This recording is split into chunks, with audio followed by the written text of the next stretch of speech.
shadows of duty. Wade Thornton knelt in the dusty earth of a remote Afghan outpost, his weathered face illuminated by the glow of his satellite phone. After 17 years in special operations, he'd learned to trust his instincts above all else. And right now, those instincts were screaming that something was very wrong at home. "Sir, are we good to extract tomorrow?" Wade asked, keeping his voice low despite being alone in his temporary quarters. Colonel Lambert's gravelly voice crackled through the connection. "Negative. We've got new intel. Operation Phantom Shield is being extended. I need you back stateside." Wade's brow furrowed. "Stateside? Sir, with respect, my team is making progress here. The Taliban's cell we've been tracking. This takes priority, Thornton. There's been chatter about stolen military-grade weapons finding their way into domestic hands. Specifically, a group calling themselves the Sovereign Defenders." Wade's blood ran cold. The Sovereign Defenders had been on Homeland Security's radar for years, a well-organized militia with connections to several major attacks on government facilities. "What's my cover?" Wade asked, already mentally shifting gears. "That's the thing, soldier. For this to work, you need to be a ghost." The colonel paused. "As far as anyone outside this call is concerned, Captain Wade Thornton died in an ambush tomorrow morning. My wife, sir. Standard protocol. She'll be informed of your death." Lambert's tone softened slightly. "I know it's a lot to ask, but we've intercepted communications suggesting the Defenders have assets inside military families. Trust no one until we know more." Wade stared at the photo taped beside his cot, Bryn smiling back at him from their cabin in Montana.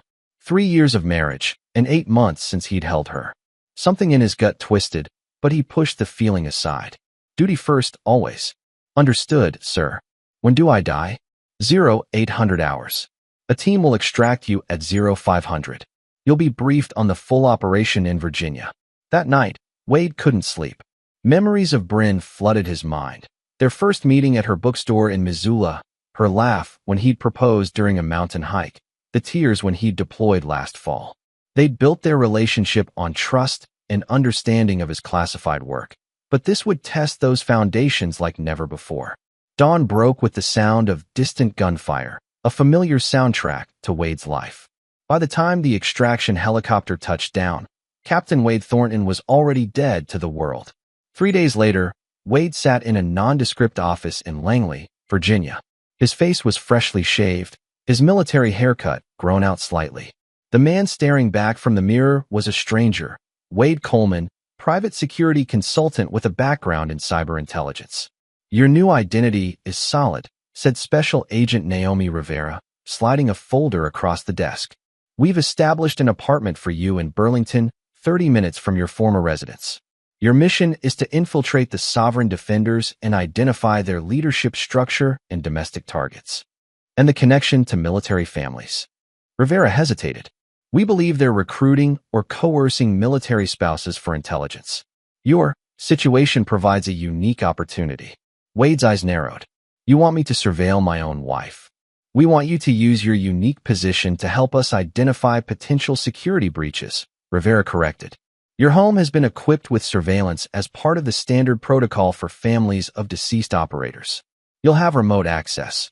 The thought made Wade's stomach turn, but years of training kept his expression neutral. "When do I start?" "You already have.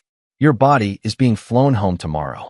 The next morning, Wade sat in a van with tinted windows 3 blocks from the cemetery, watching his own funeral through a laptop screen. The surreal experience of watching mourners gather around an empty casket would have broken a lesser man. Bryn stood at the graveside, her face partially obscured by large sunglasses, her blonde hair pulled back in a severe bun. She looked thinner than he remembered, but composed. Too composed, perhaps. "Standard surveillance package is active at your residence," Rivera said from the driver's seat. "We need to determine if your wife has been compromised before proceeding further with the investigation." Wade nodded stiffly, watching as Bryn accepted a folded flag with steady hands. Something about her posture bothered him, but he couldn't place it. Beside her stood her brother Jackson, his arm protectively around her shoulders. Several of Wade's military colleagues were there, along with faces he didn't recognize. One in particular caught his attention, a broad-shouldered man with sandy hair who stood slightly apart from the other mourners. When the man briefly touched Bryn's elbow in what appeared to be a comforting gesture, Wade found himself studying the interaction with professional detachment. "Who's that?" he asked, pointing to the screen. Rivera consulted her tablet. "Damon Westbrook. Private security contractor. No criminal record. Honorable discharge from the Marines in 2018. Wade committed the name to memory as the funeral procession began to disperse. Let's see what happens next. What happened next would change everything. Chapter 2. The Betrayal. 3 days after watching his own funeral, Wade sat in a secure apartment in Burlington, surrounded by monitors displaying feeds from his former home. The tasteful cabin-style house he'd built for Bryn sat nestled against the Montana forest, its wide windows now serving as perfect surveillance points. Wade had spent those 3 days reviewing intelligence on the Sovereign Defenders, a group more sophisticated and dangerous than he'd initially believed. Their leadership remained shadowy, but their pattern was clear. They had infiltrated military and law enforcement circles, gathering intelligence and stockpiling weapons for what they called the inevitable collapse. His phone buzzed with a text from Rivera. "Movement at your house. Multiple visitors." Wade switched to the driveway camera feed just as a black SUV pulled up. Jackson, Bryn's brother, emerged first, followed by 2 men Wade didn't recognize.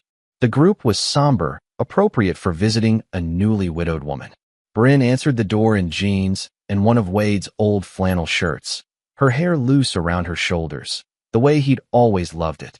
For a brief moment, Wade felt a pang of remorse for what he was doing, but duty quickly reasserted itself. The visitors disappeared inside, and Wade switched to the interior cameras. They gathered in the living room, Bryn offering drinks with the practiced hospitality she'd always shown his friends. "I appreciate you all coming," she said, her voice slightly distorted through the audio feed. "It's been difficult." Jackson placed a hand on her shoulder. "We're here for you, sis.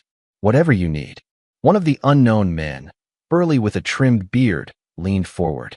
We all respected Wade. He was a true patriot. Wade frowned. He didn't recognize the man, yet he spoke as if they'd been friends. "Thank you, Curtis," Bryn replied. "Though I think we had different ideas about what patriotism means." The comment struck Wade as odd. Politics had never been a significant part of their relationship. Both understood the complexities of service too well for simplistic viewpoints. The conversation continued, touching on funeral arrangements and practical matters. Wade was about to step away when the doorbell rang again. Bryn excused herself and returned moments later with Damon Westbrook, the man from the funeral. "Sorry I'm late," Westbrook said, his deep voice carrying confidence. "Had trouble finding the place." Wade knew this was a lie. The cabin's location wasn't difficult to find, and Westbrook had already been there for the post-funeral gathering. "No problem," Bryn replied, her tone subtly shifting. "Everyone, this is Damon. He's a friend." Wade noticed the micro-expression that crossed Jackson's face. A flash of disdain quickly masked. The group continued talking, but Wade's attention remained fixed on Westbrook, studying his mannerisms, the way he positioned himself in the room, the brief glances exchanged with Bryn. As the evening progressed, the visitors gradually departed until only Westbrook remained. Wade watched as Bryn walked her brother to the door. "You sure you're okay with him staying?" Jackson asked in a hushed tone. "I'm fine, Jax. I need to talk to him about some things Wade left unfinished." Jackson looked unconvinced but nodded. "Call me if you need anything." "Anytime." After the door closed, Wade observed a transformation. Bryn's shoulders relaxed, her posture changed, and when she turned back to Westbrook, her expression held none of the grief she'd displayed earlier. "Finally," she sighed, walking directly into Westbrook's arms. The embrace morphed into a passionate kiss that felt like a physical blow to Wade's chest. He watched, frozen, as his wife of 3 years melted into another man's arms with familiar ease that suggested this was far from their first encounter. "I thought they'd never leave," Westbrook murmured against her neck. "I know," Bryn replied, pulling back slightly. "It's been exhausting, playing the grieving widow." Wade's hands clenched into fists as Westbrook laughed. "Well, the performance is over now," he said, brushing Bryn's hair from her face with intimacy that twisted Wade's gut. "Everything's going according to plan." Bryn nodded, but her expression held something Wade couldn't quite read. I never expected it to happen like this." "An ambush?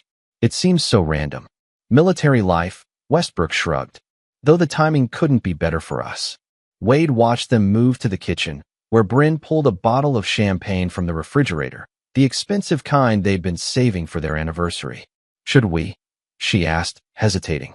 Why not? Westbrook grinned. If this isn't a celebration, I don't know what is. The words hung in the air as Wade's world collapsed around him. A celebration. Of his death. The doorbell chimed again, interrupting the moment. Bryn frowned, setting down the bottle. Who could that be at this hour? She opened the door to find a uniformed military officer standing on the porch, Colonel Lambert's aide, Lieutenant Zachary Reed. Mrs. Thornton, Reed began formally. I apologize for the late hour, but I have a sensitive update regarding your husband's platoon. Wade leaned closer to the monitor.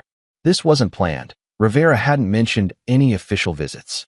Bryn composed her features into an appropriate expression of concern. Please, come in. Reed stepped inside, nodding curtly to Westbrook. Ma'am, I can come back if this isn't a good time. No, it's fine. This is a family friend. What's happening? Reed's posture remained rigid. I've been authorized to inform you that there's been a development. Your husband's platoon was ambushed as reported, but we've received intelligence suggesting the situation may be more complex than initially believed. Bryn's face paled slightly. What does that mean? It means we're conducting further investigation into the incident. I cannot provide more details at this time, but wanted you to be aware in case you're contacted by anyone claiming to have information. Wade watched confusion flash across Bryn's face before she collected herself. Thank you, Lieutenant. I appreciate the update. After Reed departed, Bryn turned to Westbrook, her expression panicked. What does that mean? You don't think? It's standard procedure, Westbrook assured her, though Wade detected a note of uncertainty. They always investigate combat deaths. It doesn't change anything. But something had changed. Wade could see it in the tension that now pervaded their interactions. The champagne remained unopened as they spoke in hushed tones. The following day, Wade received a video call from Rivera. That was a risky move, sending Reed, he said without preamble. Not my call, Rivera replied. Lambert wanted to shake the tree, see what fell out. And something definitely did.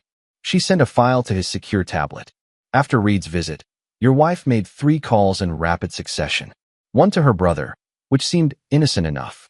The other 2 were more interesting. The first call was to a burner phone, untraceable.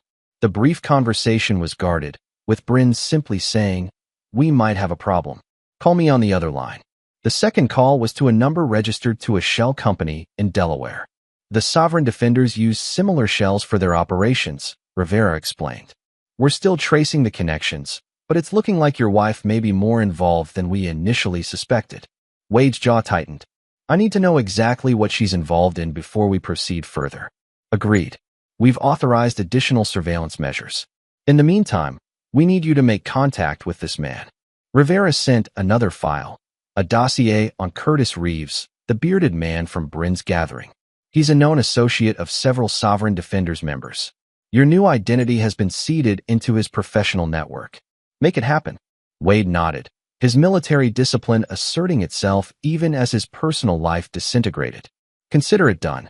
That evening, the most damning evidence arrived. Wade watched through the surveillance system as another military officer arrived at his home, this one from Casualty Affairs. Your husband's platoon was ambushed. He's presumed dead. The military officer told my wife. Watching through surveillance, I saw her high-five her lover. The stupid hero finally got himself killed. They celebrated too early. My classified mission wasn't in Afghanistan. IT was exposing domestic terrorists in my own home. The high-five, the celebration, the mocking words, they burned into Wade's consciousness. Whatever doubts he might have harbored about his mission vanished in that moment. His marriage had been a lie. And now, Wade Thornton wasn't just playing dead for his country. He was coming back to life for revenge. Chapter 3, Ghost in the Machine. 2 weeks after witnessing his wife's betrayal, Wade Coleman, formerly Captain Wade Thornton, stood outside a nondescript gym in downtown Burlington, preparing to make first contact with Curtis Reeves. Intelligence had identified Reeves as a mid-level operator within the Sovereign Defenders network, responsible for recruitment and training. Wade had spent those 2 weeks transforming himself physically and mentally. His military cut had grown into a shaggy style, complemented by a carefully maintained beard. Daily applications of self-tanner had darkened his naturally fair complexion. Even his posture had changed, the rigid military bearing replaced by a more casual stance.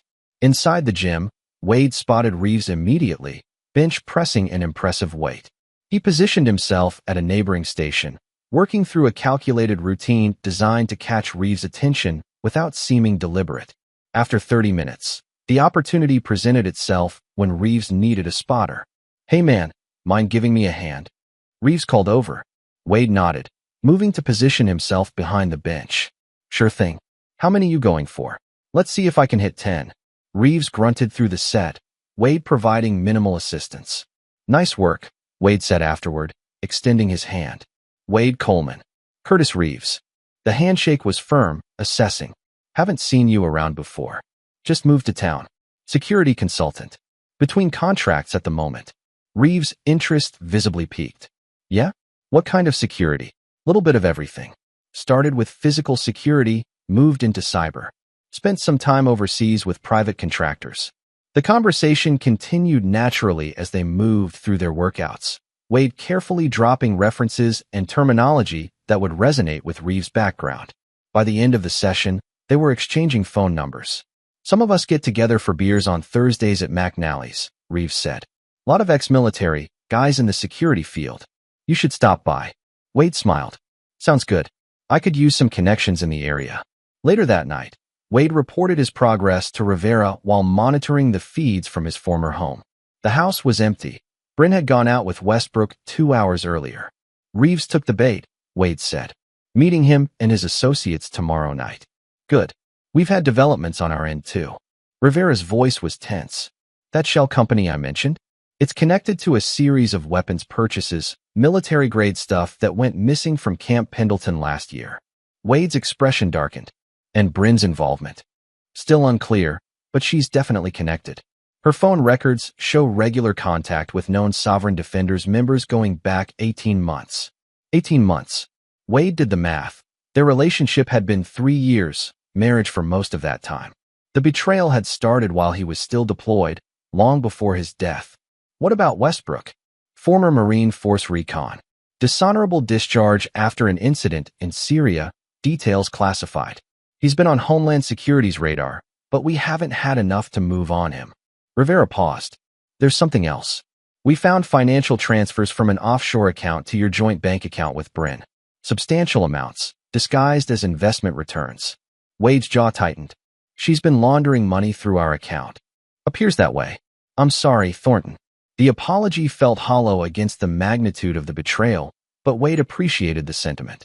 "Anything else I should know before tomorrow's meeting?" "Yes. We've identified a potential high-value target within the Sovereign Defenders, someone codenamed Architect. Intelligence suggests this person coordinates between cells and plans operations. Finding the Architect has become our priority."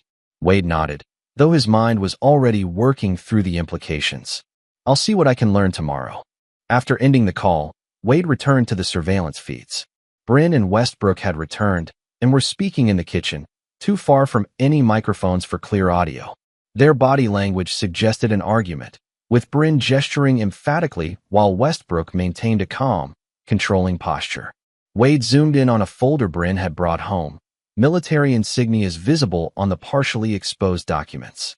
His training had taught him to compartmentalize, to separate emotion from duty, but watching his wife potentially betray not just him, but his country made that discipline nearly impossible to maintain. The next evening found Wade at McNally's, a dimly lit bar with worn wooden booths and vintage military memorabilia decorating the walls. Reeves greeted him warmly, introducing him to a group of 5 men with the easy camaraderie of those who shared battlefield experiences. "This is the guy I was telling you about," Reeves said to a gray-haired man with penetrating eyes. "Wade Coleman, meet Frank Garrison." Frank served with the Rangers, now runs his own security firm. Garrison studied Wade with the calculated assessment of a seasoned operator. "Curtis says you worked for Blackwater." "Among others," Wade replied smoothly, having thoroughly memorized his cover story. "Though they were calling themselves Academy by the time I signed on." The answer satisfied Garrison, who nodded and made room in the booth. Over the next 2 hours, Wade carefully navigated the conversation, establishing his credentials while gathering information on the group. Most appeared to be exactly what they claimed, veterans working in private security, but Wade detected undercurrents of extremist ideology in their discussions of government overreach and military readiness. The thing is, Garrison said after several rounds, this country's forgotten what it means to be prepared. The threats aren't just external anymore. Murmurs of agreement circled the table. Wade nodded thoughtfully, taking a measured risk. I've been saying that for years. Military trained me to fight enemies abroad, but who's watching the home front? Garrison's eyes lit with interest. Exactly. You get it. He lowered his voice. Some of us are doing more than just talking about it. Wade raised an eyebrow, projecting casual curiosity rather than eager interest. Yeah? Like what? Reeves exchanged glances with Garrison before answering. Community preparedness. Training. Strategic planning for various scenarios. Sounds like something I might be interested in, Wade said. Especially since I'm between contracts and have time on my hands. Garrison studied him for a long moment. We're pretty selective about who we bring in. As you should be, Wade agreed. Security is only as strong as its weakest link. The conversation shifted to safer topics, but Wade had made his mark. As the gathering broke up, Garrison handed him a business card. Call my office tomorrow. We might have some contract work that would suit your skill set. Wade pocketed the card with just the right amount of appreciation. I'll do that. Thanks for including me tonight. Outside, Wade messaged Rivera. First contact successful. Potential opening with higher-level members. Her response came quickly. Good. New development. Westbrook visited a storage facility yesterday, located in Industrial District. Sending coordinates. Wade changed course, heading toward the location Rivera provided. The storage facility was surrounded by chain-link fence topped with razor wire, security cameras mounted at regular intervals. Nothing unusual for such a facility, but the quality of the equipment suggested more serious security than typical for civilian storage. Finding an observation point on a neighboring rooftop, Wade used high-powered binoculars to survey the facility. Most units appeared standard, but one, Unit 23, had additional security measures visible even from a distance. Reinforced door, separate alarm system, customized lock. Wade photographed the unit and sent the images to Rivera. Unit 23 shows enhanced security. Probable target. Agreed. We'll work on getting access authorization. In meantime, continue developing relationship with Garrison Group. Wade was about to leave when headlights caught his attention. A familiar black SUV pulled up to the gate, Westbrook's vehicle.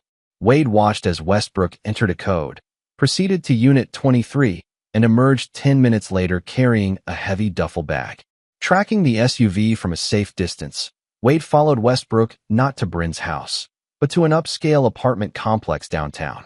A woman greeted Westbrook at the entrance, not Bryn, but a tall redhead who embraced him intimately. Wade photographed the interaction, a cold realization settling in his gut. Westbrook wasn't just manipulating his wife, he was running multiple angles simultaneously. The question was, did Bryn know? The next morning, Wade called Garrison's office and was immediately offered a meeting that afternoon.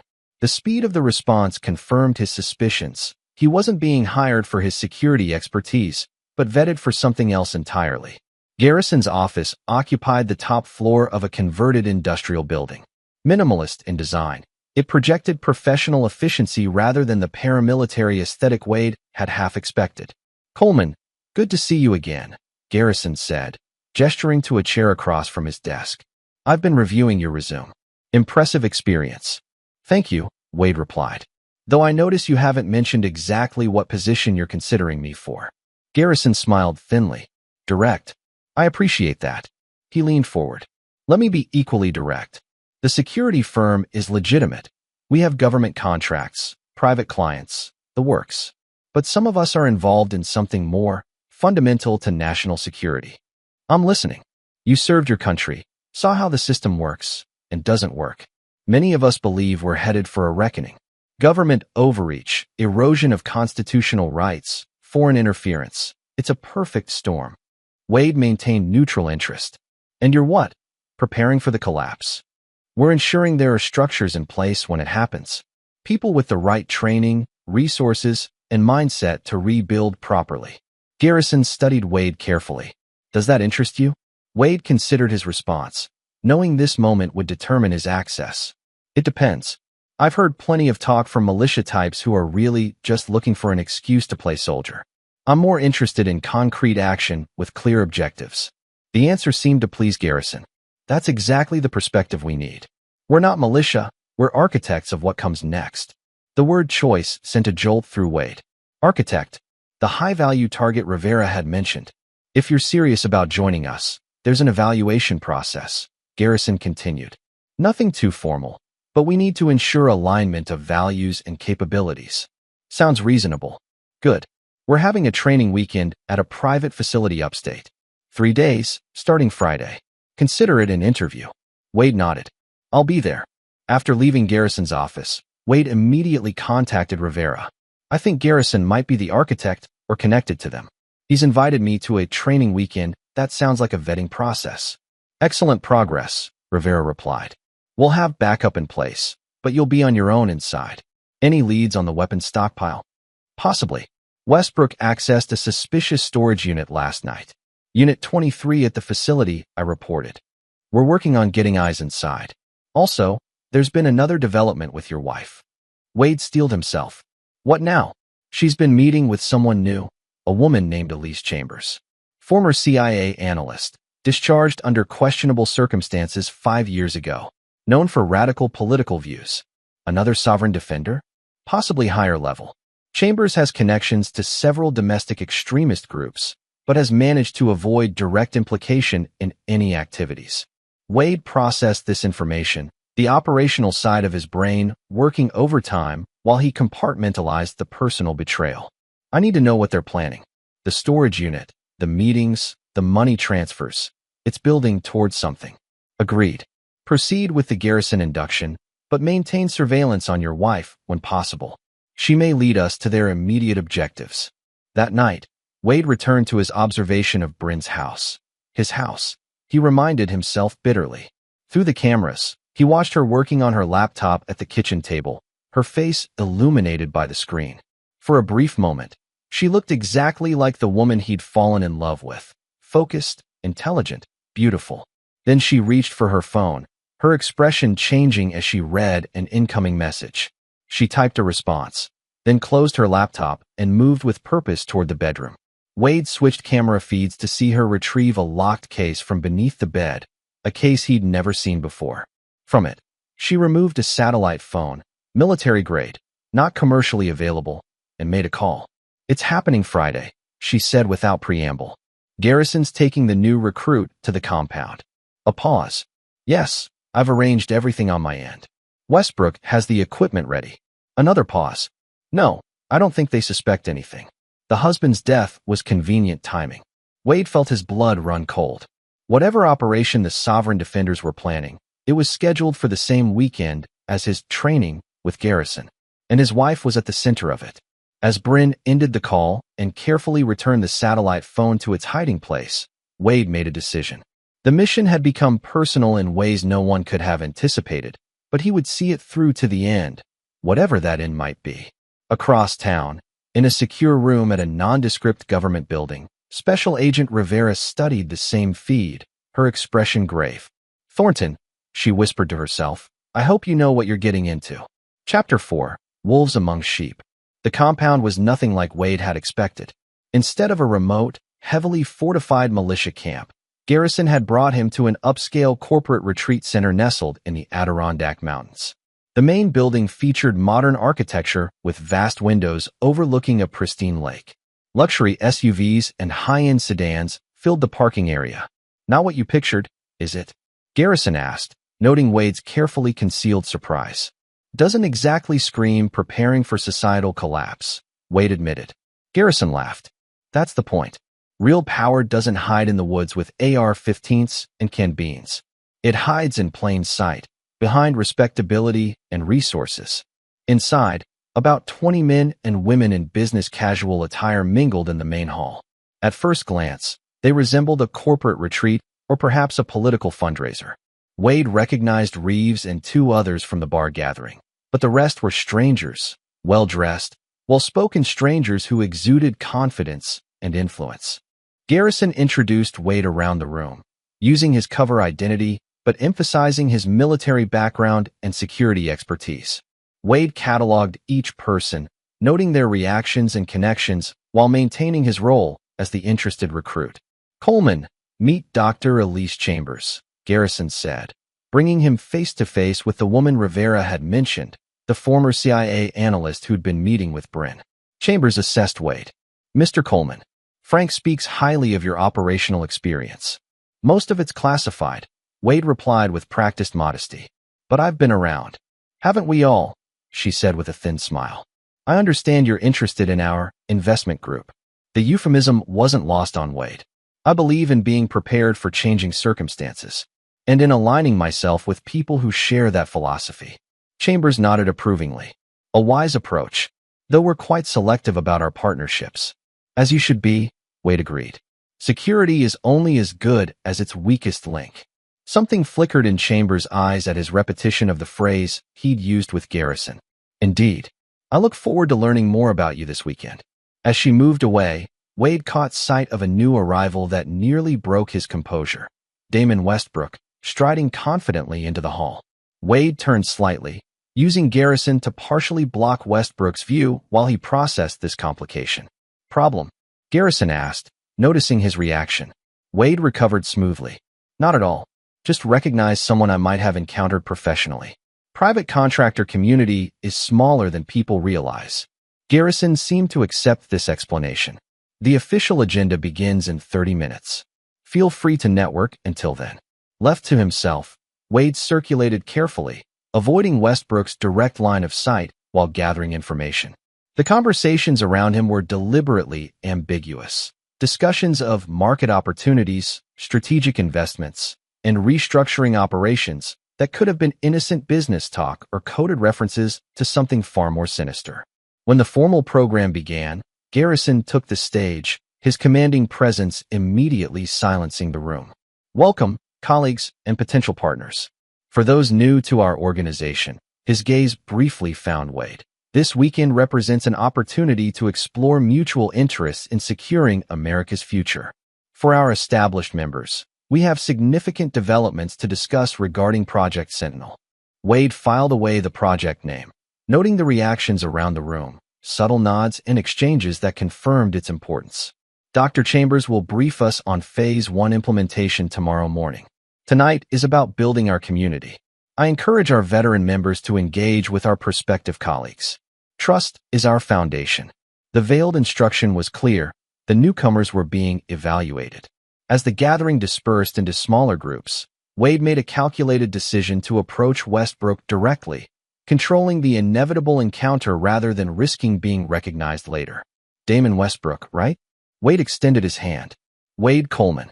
I believe we have some mutual acquaintances in the contractor world." Westbrook shook his hand firmly, studying Wade's face. "Possibly. Who did you work with?" "Mainly academia, some independent operations in the Balkans and North Africa." Recognition sparked in Westbrook's eyes, but not of Wade personally, of the operational background he was claiming. "Syria?" "Briefly. 2018. Westbrook nodded slowly. "Dark days. For some more than others," Wade replied, the subtle reference to Westbrook's dishonorable discharge hanging between them. A flicker of suspicion crossed Westbrook's face. "How did you connect with Garrison's group?" "Curtis Reeves. Met him at a gym in Burlington. Got talking about security work." The explanation seemed to satisfy Westbrook, though Wade noted his continued wariness. "Well, welcome aboard. If you make the cut." "Looking forward to proving myself," Wade said with just the right balance of confidence and respect. As Westbrook moved away, Wade felt a presence at his shoulder. Chambers, who had been observing the interaction. "Interesting," she said. "You handle yourself well with difficult personalities." Wade offered a modest shrug. "Part of the job in our field." "Indeed." Her gaze was evaluative. "Join me for a drink? I'd like to hear more about your experience in North Africa." The invitation was clearly another level of vetting. Wade accepted with appropriate gratitude, aware that every interaction was being judged. Over carefully crafted cocktails, Chambers probed his cover story of her intelligence background. Wade matched her, maintaining his fabricated history while seeding it with enough verifiable truths to withstand scrutiny. She said eventually, most of our recruits come to us through established channels. Your path has been unconventional. I found the conventional path rarely leads anywhere interesting, Wade replied. Chambers smiled. A philosophy we share, though it does raise the question of verification. I understand the need for caution. What would make you comfortable? She considered him for a moment. There's a practical assessment tomorrow, a demonstration of the skills you claim to possess. That will be illuminating. Later that night, in the privacy of his assigned room, Wade activated a secure communication device disguised as a standard smartphone. Contact established with primary target, he reported to Rivera. Chambers is here, along with Westbrook. They're planning something called Project Sentinel. Assessment exercises tomorrow. Understood, Rivera replied. We've made progress on our end. The storage unit Westbrook accessed contained modified drone components and communication jammers. Military-grade equipment. Wade processed this information. Drones suggest surveillance or potentially delivery systems for something more dangerous. Exactly our concern. We also intercepted partial communications from your wife to an unknown contact. References to the demonstration and making a statement they can't ignore. Timeline. Unclear, but soon. Be careful tomorrow, Thornton. These people are serious. So am I, Wade replied, ending the transmission. Morning brought a dramatic shift in the weekend's atmosphere. The business casual attire was replaced by tactical gear as the group assembled at a training facility hidden in the woods behind the main retreat center. Multiple shooting ranges, obstacle courses, and simulation buildings spread across several acres, all concealed from aerial surveillance by the dense forest canopy. Garrison addressed the group, now numbering closer to 30 with overnight arrivals. Today we evaluate capabilities and compatibility. For our prospective members, this is your opportunity to demonstrate your value to our cause. The assessment began with firearms proficiency, multiple weapons, distances, and scenarios. Wade deliberately performed well, but not exceptionally, knowing that too much perfection would raise suspicions. Next came tactical scenarios, building clearance, hostage situations, convoy protection. Here, Wade allowed himself to showcase more of his abilities, particularly in leadership and strategic thinking. Throughout the day, he observed the others, noting their skills and specializations. Some were clearly former military or law enforcement, while others brought technical expertise in communications, explosives, or cyber operations. Most concerning was a simulation involving drone operations, small, modified quadcopters equipped with what appeared to be delivery mechanisms for unspecified payloads. The operators demonstrated remarkable, navigating complex urban mock-ups to reach specific targets without detection. During a brief break, Wade overheard a conversation between Westbrook and another man he hadn't yet identified. The governor's security detail has been mapped, the unknown man said quietly. 3 potential access points identified. Westbrook nodded. What about the backup response protocols? Standard procedure. 15 minutes minimum for additional units to arrive. That's our window then, Westbrook concluded. Chambers wants the final briefing tonight. Wade committed the exchange to memory, careful not to show any reaction. The mention of a governor's security detail elevated the threat assessment significantly. The day's final exercise was hand-to-hand combat training, ostensibly for self-defense, but Wade recognized the techniques as military close-quarters battle methods. Let's see what you've got, Coleman, Westbrook called out, stepping onto the training mat. I could use a sparring partner.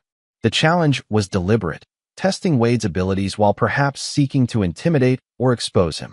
Wade accepted with a calm nod, aware that this moment could define his acceptance into the group.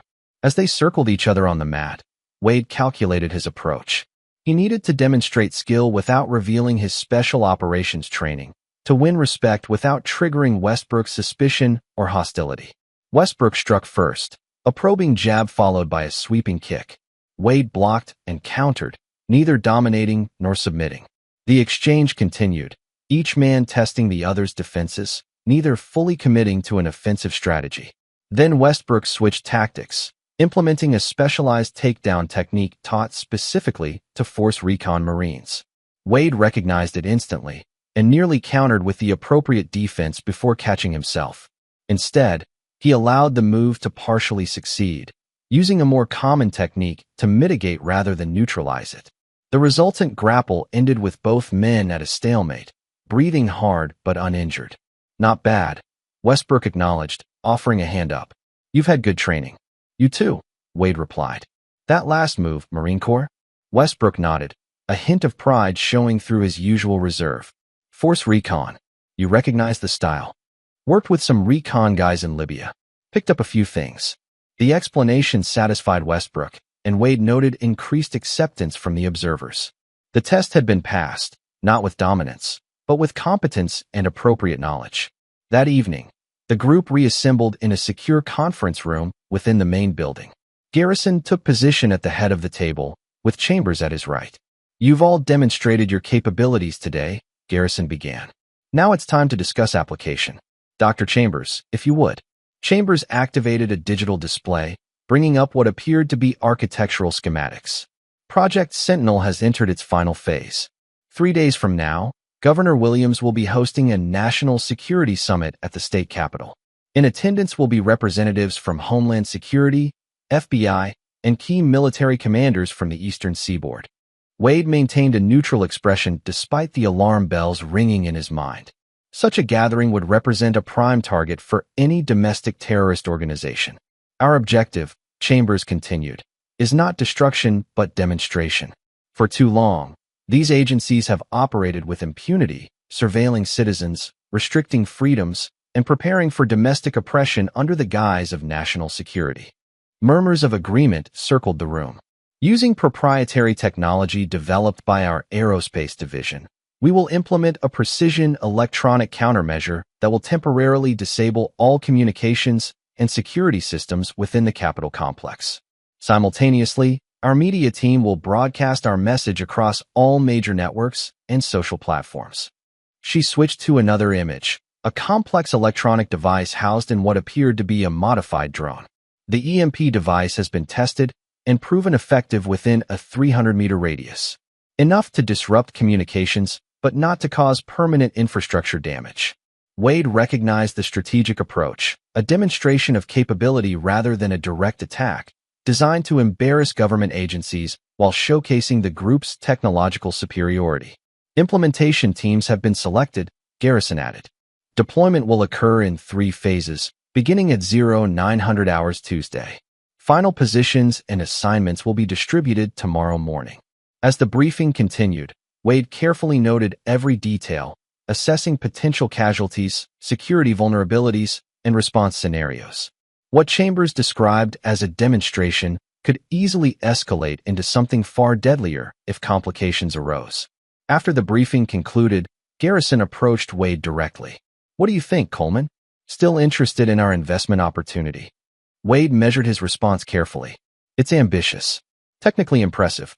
I'm curious about contingency planning if federal response exceeds your 15-minute window. Garrison seemed pleased by the practical question. We have multiple extraction protocols and digital countermeasures to ensure operational security. Details will be provided on a need-to-know basis. Understood, Wade replied. Where do I fit in? We have a potential role for you on the perimeter security team. Your background makes you well-suited for managing unexpected variables. Wade nodded, accepting the assignment while inwardly calculating how to use the position to gather final evidence while preparing to disrupt the operation.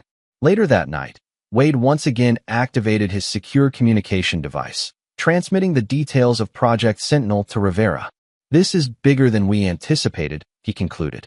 Governor's Security Summit, 3 days from now. Multiple federal agencies present. We're tracking, Rivera confirmed. Surveillance at your home has yielded additional intelligence. Your wife received delivery of what appears to be electronic components consistent with the EMP technology Chambers described. Wade processed this information, his jaw tightening. She's directly involved in the technical implementation. It appears so. There's something else. We've intercepted communications suggesting someone called Phantom will be arriving to oversee the final phase. Phantom? Another code name. Possibly their actual leader. Intel suggests this person is several levels above Garrison in the organization. Wade considered the implications. If we can identify and capture Phantom along with the operational teams, we could dismantle their entire network. Exactly. But it means extending your cover through the operation itself. Can you maintain? Wade thought of Bryn, of her betrayal, of the celebration of his death. His voice hardened. I'll maintain as long as necessary. They need to be stopped. Agreed. We'll have teams in position, but we'll not move until we can identify all key players, especially Phantom. Continue as planned and report any developments. As Wade ended the transmission, a soft knock sounded at his door. Hand moving instinctively to the concealed weapon at his ankle, he approached cautiously. Who is it? Elise Chambers. We need to talk. Wade quickly secured the communication device and opened the door to find Chambers standing alone in the hallway, her expression unreadable. Dr. Chambers. Everything all right? May I come in? This is a private matter. Wade stepped aside, allowing her entry while maintaining tactical awareness of her movements and his available exits. Once inside, Chambers went directly to the point. You're not who you claim to be, Mr. Coleman. Wade's expression remained neutral, though his mind raced through contingency options. I'm not sure what you mean. Please, she said with cool confidence. I was CIA for 15 years. I recognize a cover identity when I see one. That's a serious accusation. Chambers smiled thinly. It would be, if I were making it as an accusation rather than an observation. She settled into a chair, her posture relaxed despite the tension in the room. Your technical background checks out, as does most of your operational history. But there are inconsistencies in your personal timeline. Wade measured his options carefully before responding. Everyone in our line of work has aspects of their history they prefer to keep private. Indeed. The question is whether those private aspects present a security concern for our organization. And your assessment? Chambers studied him for a long moment. That depends on your actual objectives, Mr. Coleman, or whatever your name really is. Wade made a calculated decision.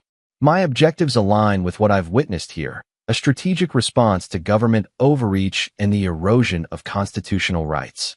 And if I told you we've been aware of potential infiltration for some time, that certain members of our organization have been under surveillance, I'd say that's prudent operational security.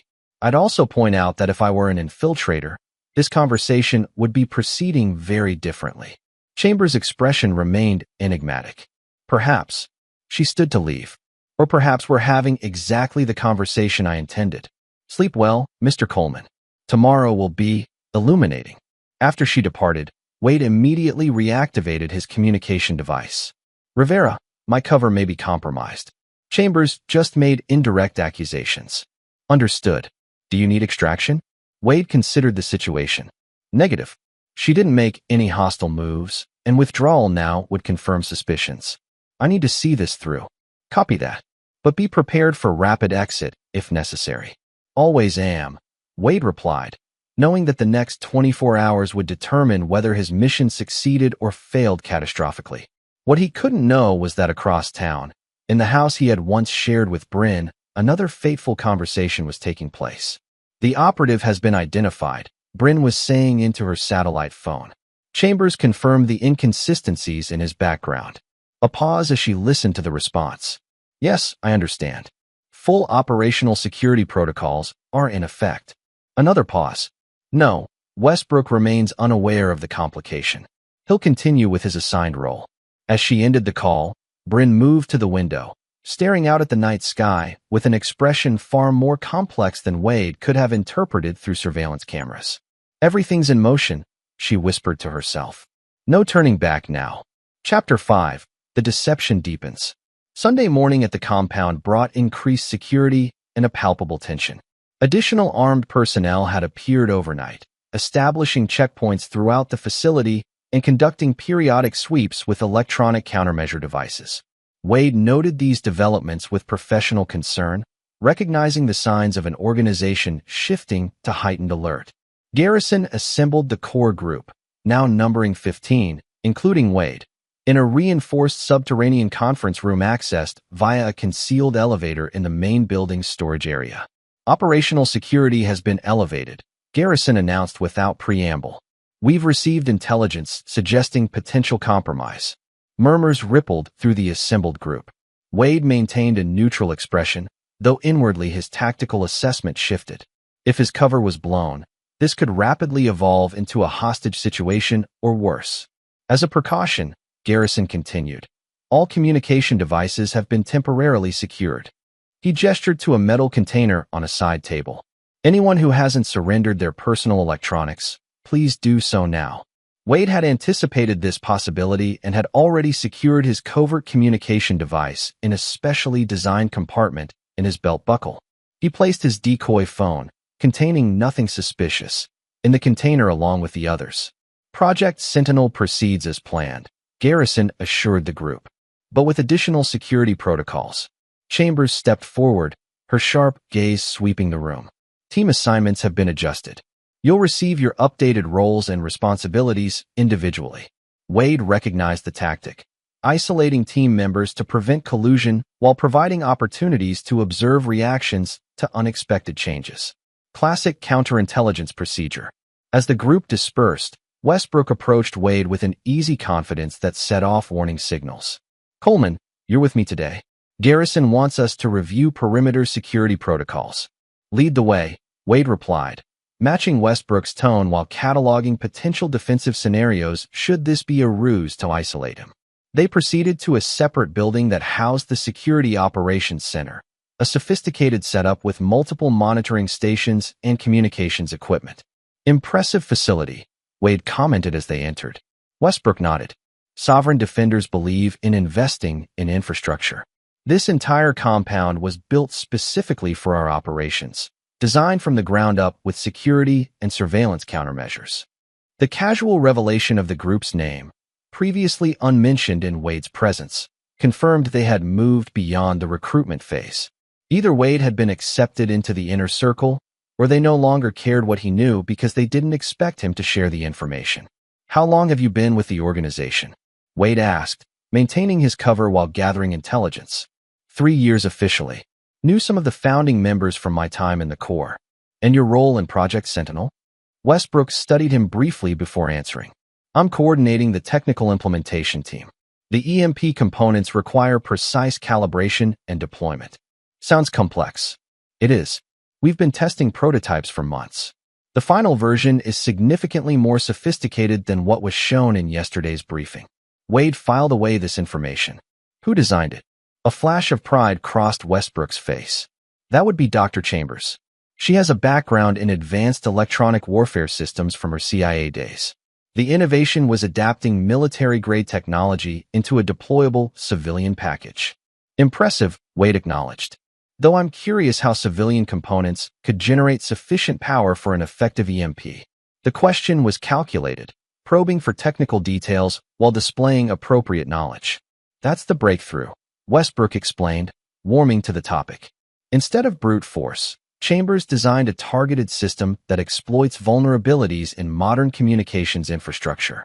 Less power required, more precise effects. As Westbrook continued explaining the technical aspects, Wade mentally constructed a more complete picture of the planned attack and its potential consequences. This wasn't just a demonstration. It was a sophisticated electronic assault on critical infrastructure, with potentially catastrophic implications if it affected emergency services or security systems. Their conversation was interrupted when Garrison entered the room, accompanied by 2 armed security personnel. Change of plans, Garrison announced. Coleman, you're needed for a special assignment. Westbrook, continue with the perimeter review. The phrasing and presence of additional security heightened Wade's alert status, though he maintained his relaxed demeanor. What kind of assignment? We've had a complication with one of our technical assets. Your expertise is required. Garrison's tone was neutral, but Wade detected underlying tension. Happy to help, Wade replied, falling in step beside Garrison as they exited the building. They proceeded to a smaller structure at the edge of the compound, a workshop equipped with various technical equipment and electronic components. Inside, Wade found Chambers waiting alongside a woman he hadn't met before, tall, with auburn hair pulled back in a severe bun, her expression coldly professional. Coleman, this is Dr. Valerie Reinhardt, Garrison introduced. She heads our technical development division. Wade nodded in greeting, noting that Reinhardt made no move to shake his hand or acknowledge the introduction beyond a curt nod. We have a situation that requires your particular skill set, Chambers said, her tone clinically detached. One of our deployment drones has developed an unexpected calibration issue. She gestured to a workbench where a disassembled drone lay spread out, its components meticulously arranged. What kind of calibration issue? Wade asked, approaching the bench with professional interest. The guidance system is rejecting our programmed coordinates, Reinhardt explained. We've run full diagnostics, but haven't identified the source of the interference. Wade examined the components with careful attention, noting the military-grade precision of the customized parts. Mind if I check the receiver assembly? Please do, Chambers encouraged. As Wade leaned over the workbench, he heard the distinctive sound of a handgun being drawn behind him. He didn't react immediately, continuing his examination while calculating angles and distances. You know what's interesting, Mr. Coleman? Chambers said, her voice unchanged. The particular way you analyze equipment. Very specific methodology. Very military intelligence. Wade straightened slowly, turning to face them. Garrison held a pistol aimed center mass, while Chambers and Reinhardt observed with clinical interest. Something I picked up overseas, Wade replied calmly. I don't think so, Chambers countered. I think it's something you picked up at Fort Bragg. Special Forces Qualification Course, to be precise. The accusation hung in the air, precise enough to be concerning, but vague enough that Wade could still maneuver. I've worked with a lot of SF guys, he acknowledged. You pick up habits. Indeed you do, Chambers agreed, including certain verbal patterns. Security is only as good as its weakest link. She emphasized the phrase Wade had used repeatedly, a favorite saying of the 5th Special Forces Group, according to our sources. Wade measured his options carefully, maintaining his cover but preparing for potential escalation. You seem to know a lot about military units for someone who left the agency 5 years ago. I maintain my connections, Chambers replied, just as I maintain my skills in detecting infiltration. She nodded to Garrison, who lowered his weapon slightly. The question is, who are you working for? FBI? Homeland? Or perhaps military intelligence directly? Wade realized they were fishing, suspicious but uncertain. I'm working for myself. Always have been. A mercenary then? Garrison suggested. A pragmatist, Wade corrected. I go where the opportunities are. Chambers smiled thinly. And what opportunity brought you to us, I wonder? The same one that brings anyone into your orbit. Recognition that the system is broken. A convenient perspective, Reinhardt observed, speaking for the first time since the confrontation began. Especially for someone with your obvious training. Wade shrugged, projecting casual confidence. Think what you want. If you're done with the interrogation, I'd like to get back to fixing your drone problem. The three exchanged glances, a silent communication passing between them. By all means, Chambers finally said, gesturing to the workbench. Fix our problem. Wade turned back to the drone components, aware that this was another test, both of his technical abilities and his reaction to pressure. He methodically examined the guidance system, identifying a subtle but intentional flaw in the calibration mechanism. Your problem isn't interference, he said after several minutes. Someone manually adjusted the calibration screws. Subtle enough to pass casual inspection, but enough to throw off your targeting by about 15 degrees. Reinhardt stepped forward, examining Wade's work with skeptical attention, then nodded to the others. He's right. The adjustments are deliberate. Work. Sabotage? Garrison asked. Possibly, Wade offered. Or quality control failed during assembly. Chambers studied Wade with renewed intensity. Interesting that you spotted it so quickly.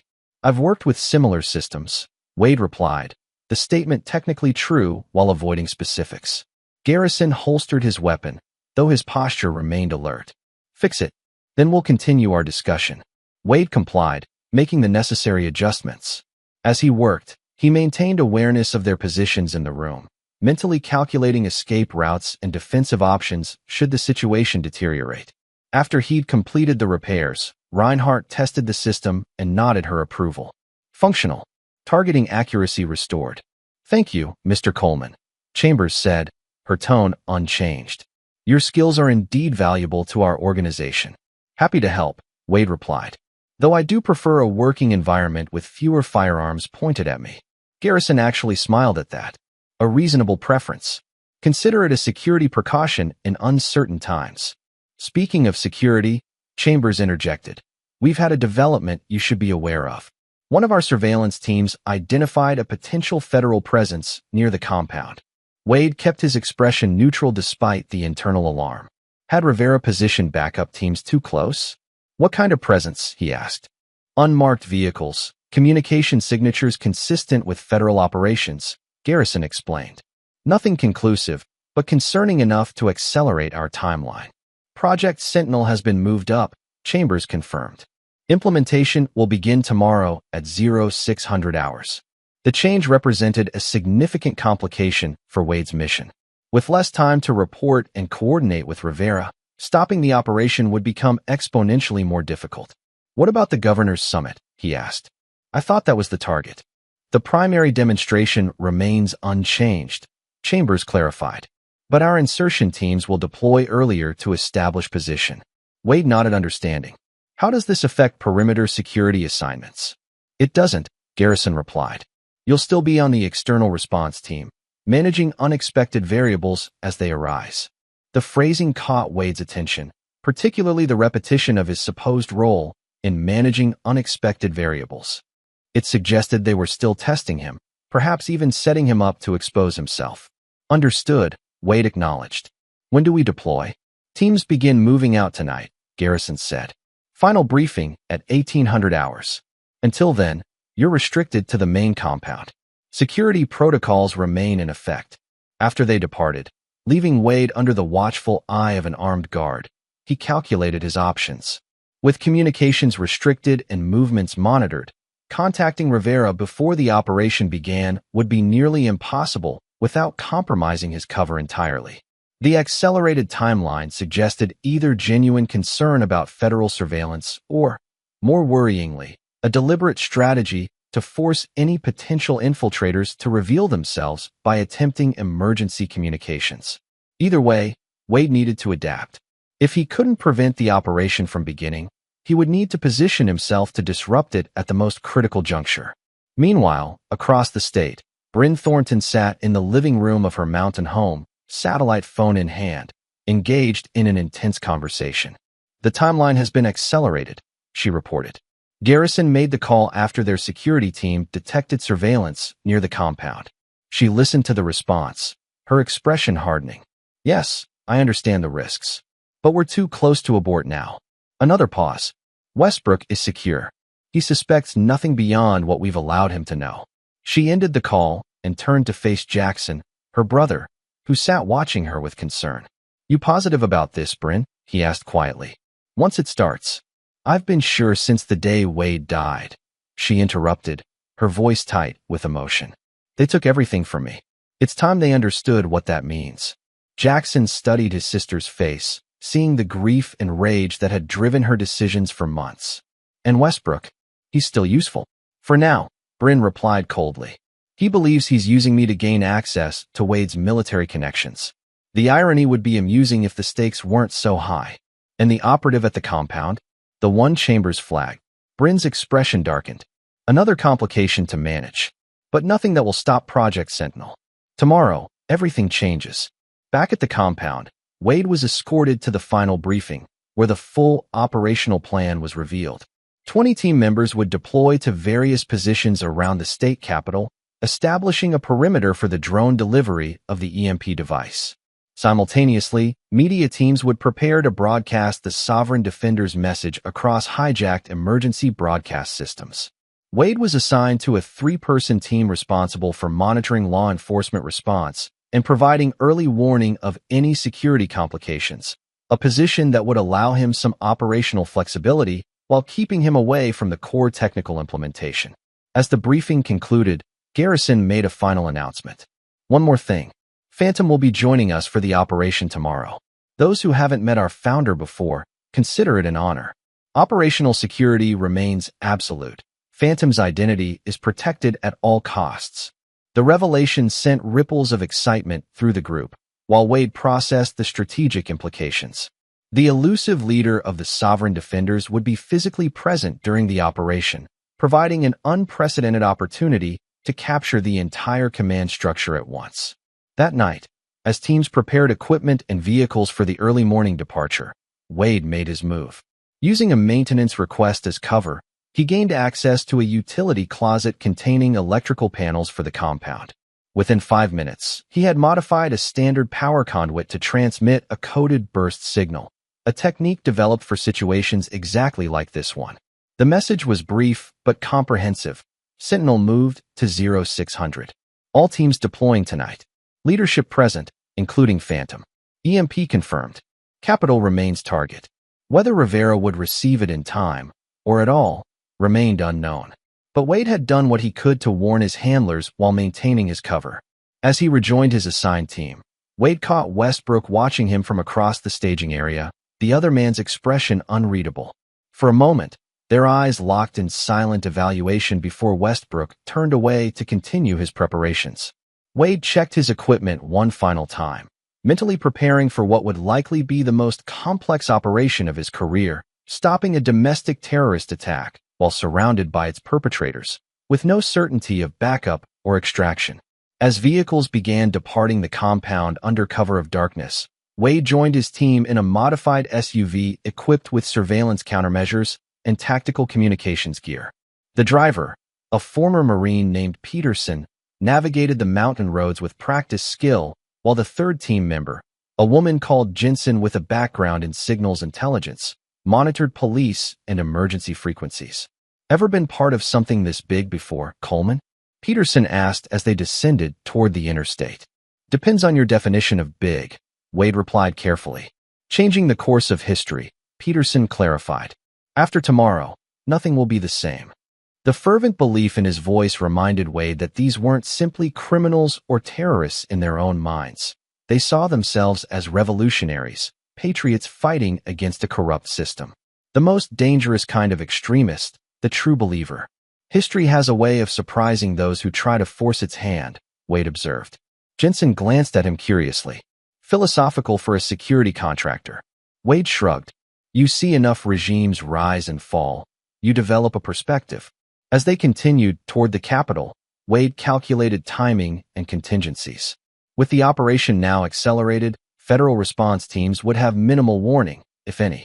The responsibility for disrupting Project Sentinel might rest entirely on his shoulders, a tactical nightmare, but one he was trained to handle. What he couldn't predict was the wild card that would change everything, the true identity of Phantom, and the personal connection that would force Wade to make the most difficult choice of his life. Chapter 6. Betrayal's Edge. Pre-dawn light barely penetrated the tinted windows of the surveillance vehicle as Wade's team established position 2 blocks from the state capitol. The majestic neoclassical building stood silhouetted against the gradually lightening sky, its dome catching the first hints of sunrise. From their vantage point, Wade observed the early arrival of security personnel and staff preparing for the governor's summit. Standard security procedures were evident. Uniformed officers establishing perimeters, K-9 units conducting routine sweeps, plainclothes agents positioned at strategic entry points. None of them aware of what was coming. All teams check in.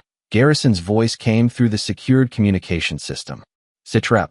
Wade listened as each team reported readiness from their assigned positions surrounding the Capitol complex. 12 teams in total, strategically placed to monitor approach vectors and potential law enforcement response routes. Echo Team status? Garrison prompted. Peterson, designated as Echo Team leader, responded. Echo in position. Perimeter secure, monitoring active. No unusual security patterns observed. Copy that. Maintain surveillance and standby for Phase 1 initiation. Wade checked his watch. 0545 hours. 15 minutes until the operation officially began. He'd seen no indication that his warning message had been received. No unusual federal presence. No observable counter-surveillance. Either Rivera hadn't received the intelligence, or they were being extremely cautious in their approach. Communications check. Jensen reported from her monitoring station in the rear of the vehicle. All frequencies clear. No indication of increased security alerts or coordination. Wade processed this information with growing concern. The lack of enhanced security suggested his warning hadn't reached Rivera in time. Project Sentinel would begin without federal intervention, unless he found a way to disrupt it himself. Primary target arrival confirmed, Garrison's voice announced. Phase 1 commencing in 10 minutes. The primary target referred to Governor Williams, whose motorcade would be arriving for final security briefings before the summit officially began at 0900 hours. The EMP deployment was timed to coincide with the governor's entry into the secure briefing room, where key federal and military officials would already be gathered. Wade's mind raced through options. Direct intervention would expose him immediately, potentially triggering a firefight in a civilian-dense area. Sabotage of their communications might delay, but not prevent the attack. He needed a third option, one that would disrupt the operation while maintaining his cover long enough to identify and neutralize Phantom. Vehicle approaching from the north, Peterson reported, focusing binoculars on an unmarked black SUV with diplomatic flags. Matches profile for Secretary of Homeland Security's transportation. Wade watched as the vehicle passed through security checkpoints and proceeded to the Capitol's north entrance, another high-value target entering the kill zone. All teams, be advised, Garrison's voice returned. Phantom has arrived on site and assumed operational command. Switching to Secure Channel Alpha for final coordination. Jensen adjusted their communications equipment to the designated channel, where a new voice, electronically distorted, was issuing instructions. Phase 1 deployment teams, confirm readiness. 3 team leaders responded affirmatively. Proceed with delivery system positioning. Initiation on my mark, not before. Wade recognized the voice manipulation technology, advanced but not perfect. Beneath the distortion, certain speech patterns and inflections remained discernible. Familiar inflections that triggered recognition in his tactical memory. Before he could process this further, movement near the Capitol's west entrance caught his attention. A maintenance van had arrived, and workers in standard uniforms were unloading equipment, including several large cases that matched the dimensions of the drone components Wade had observed at the compound. Echo Team, the distorted voice addressed them directly. We have potential security anomaly at Southeast Checkpoint. Investigate and report. Peterson turned to Wade. Coleman, take point on this. Jensen and I will maintain primary surveillance position. The order provided the opportunity Wade had been waiting for, legitimate reason to move independently while the operation was still in preparation phase. Copy that, he acknowledged, checking his concealed sidearm before exiting the vehicle. Wade moved with purposeful confidence toward the designated checkpoint, adopting the bearing of someone with official business. His clothing, business casual with a maintenance company jacket, provided sufficient cover for approaching the perimeter. As he neared the southeast checkpoint, Wade observed no obvious security anomalies. The assigned officers were conducting standard ID verification for Capitol employees, with no indication of enhanced procedures or awareness. This confirmed his suspicion. The directive had been a test or a means to isolate him from his team. Either way, it provided the opportunity he needed. Instead of approaching the checkpoint directly, Wade circled to an adjacent service alley, using the urban environment to mask his movements from both security personnel and sovereign defenders' surveillance. Once clear, he activated the emergency transmitter concealed in his belt buckle, a last resort measure that would broadcast his exact position to any federal monitoring systems in range. The signal sent, Wade had perhaps 3 minutes before the transmission would be detected by Jensen's monitoring equipment. He used that time to work his way closer to the west entrance, where the EMP delivery team was now passing through security with their disguised equipment. Wade observed their procedure with professional assessment. The infiltration was flawless, credentials that passed inspection, equipment that appeared standard for maintenance contractors, demeanor that raised no alarms. These weren't amateurs, but highly trained operatives executing a meticulously planned operation. His earpiece crackled with Peterson's voice. Coleman, report status. What are you seeing at the checkpoint? Standard security procedures, Wade replied, maintaining his cover while positioning himself for direct intervention if necessary. No anomalies detected. Continuing perimeter assessment. Negative. Return to vehicle immediately. Jensen detected unauthorized transmission near your position. The rapid identification of his emergency signal confirmed the sophistication of their electronic countermeasures. Wade's cover was now compromised, limiting his options dramatically. Copy that, he responded, buying seconds while calculating his next move. Completing final observation, then returning to His transmission was cut short as 3 Sovereign Defenders operatives materialized around him, their movements coordinated and practiced. Wade recognized the tactical formation, a capture team, not an elimination team. They wanted him alive. "Stand down, Coleman," the lead operative ordered quietly, a hand concealed beneath his jacket indicating a weapon. "Phantom wants to speak with you." Wade assessed his options in milliseconds. Fighting now would create a disturbance that might delay the operation but would sacrifice his opportunity to identify and capture Phantom and the leadership structure. "Lead the way," he replied calmly, allowing himself to be escorted toward a nondescript sedan parked half a block from the Capitol. Inside the vehicle, Wade found himself face to face with Elise Chambers, her expression coldly triumphant. "Your emergency signal was quite impressive," she remarked as the car pulled away from the curb. "Military-grade encryption, burst transmission protocol. Unfortunately for you, we were specifically monitoring for exactly that technology." Wade maintained tactical silence, offering no confirmation or denial as he observed their route and cataloged potential escape opportunities. "Nothing to say?" Chambers pressed. "Not even curious where we're going." "To meet Phantom, apparently," Wade replied evenly. "Though I suspect you're taking the scenic route to allow time for the operation to proceed." Chambers smiled thinly. "Perceptive, though not entirely accurate. The operation is proceeding exactly as planned, including your capture." This revelation shifted Wade's tactical assessment. "I was expected. Of course you were. From the moment you appeared at Reeves' gym, we've been waiting for you to make your move." Chambers leaned forward slightly. "The only question was who you were working for. FBI? Military intelligence? Or perhaps something more personal?"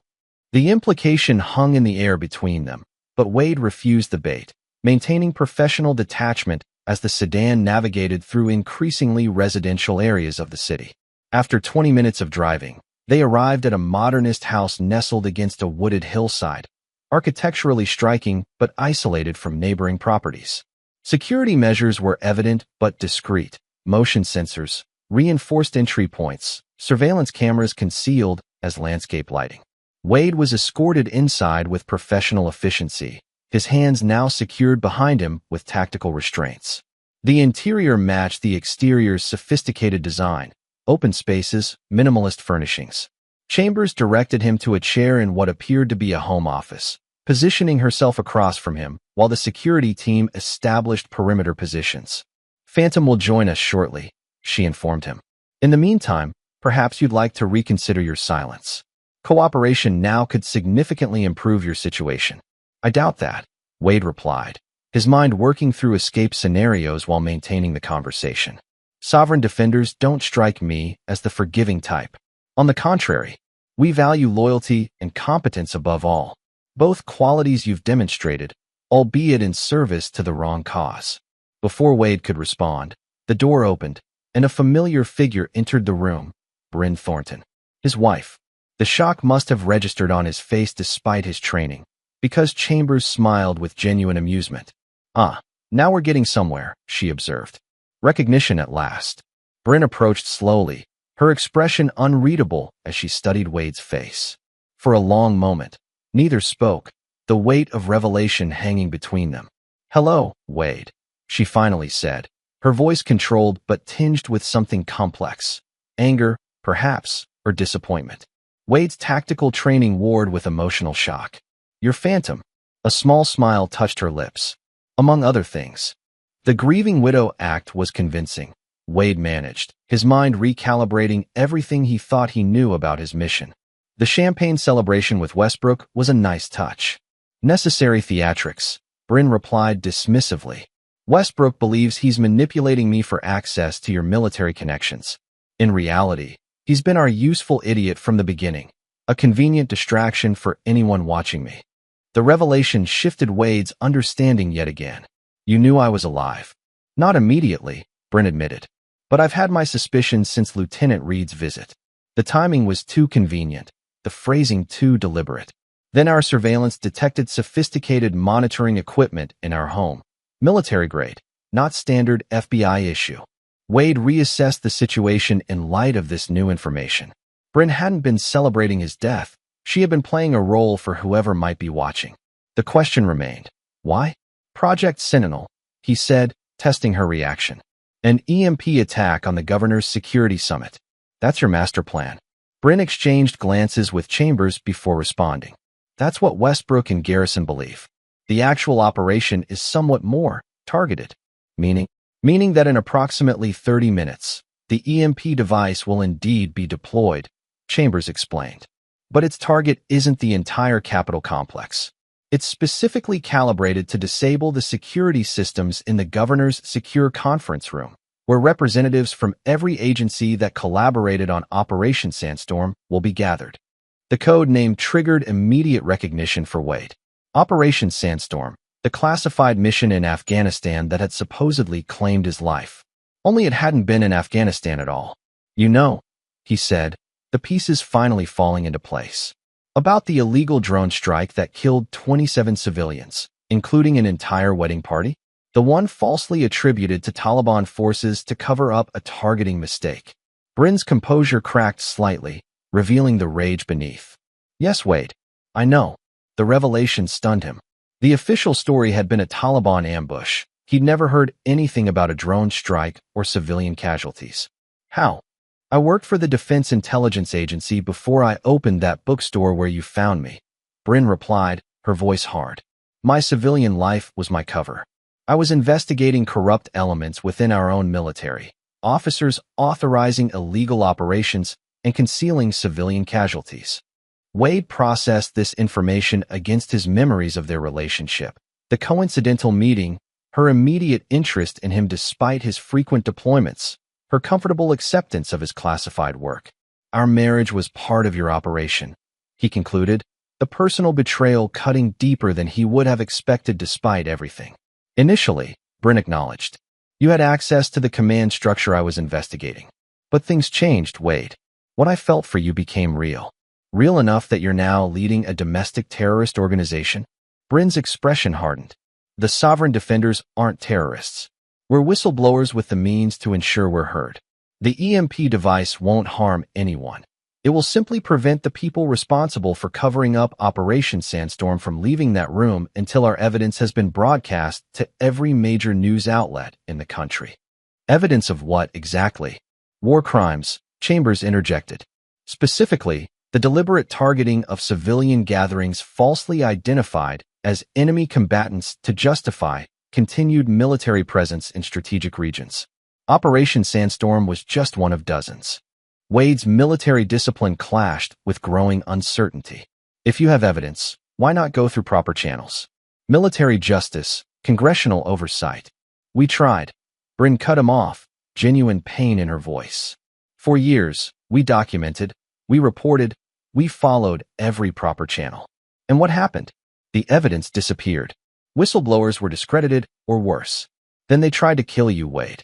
What are you talking about? Your death wasn't a cover story created by your superiors for a domestic mission, Bryn explained. It was an actual attempt to eliminate you because you were getting too close to the truth. Your unit wasn't ambushed by Taliban fighters. It was targeted by our own forces because someone in your platoon had discovered evidence of Operation Sandstorm. The implications staggered Wade. That's why you were celebrating when you heard I was dead. You thought they'd succeeded. I was maintaining my cover for whoever was watching, Bryn corrected. By then, I knew you weren't in Afghanistan at all. The question was, were you working with the corrupt elements in military intelligence or against them? Wade's tactical assessment shifted yet again.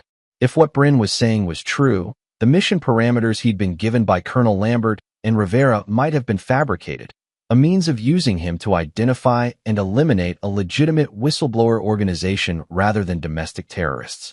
How do I know you're telling the truth? He asked, buying time to process this radical reframing of his understanding. Show him.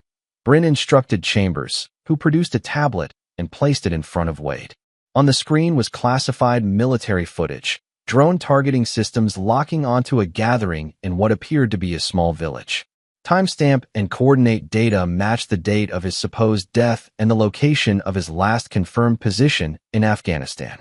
Wade watched in growing horror as the footage continued. The drone strike, the destruction, the aftermath showing clearly civilian casualties, including women and children in formal attire. A wedding, just as Bryn had said. This was authorized under your unit's operational parameters, Chambers explained. Though we believe the actual order came from much higher in the chain of command. Wade's training and compartmentalization faltered against the weight of what he was seeing. I had no knowledge of this. We know, Bryn said, her voice softening slightly. That's why you were targeted. Someone in your unit discovered the truth and was planning to expose it. Rather than identify the whistleblower, they decided to eliminate the entire platoon and blame enemy forces.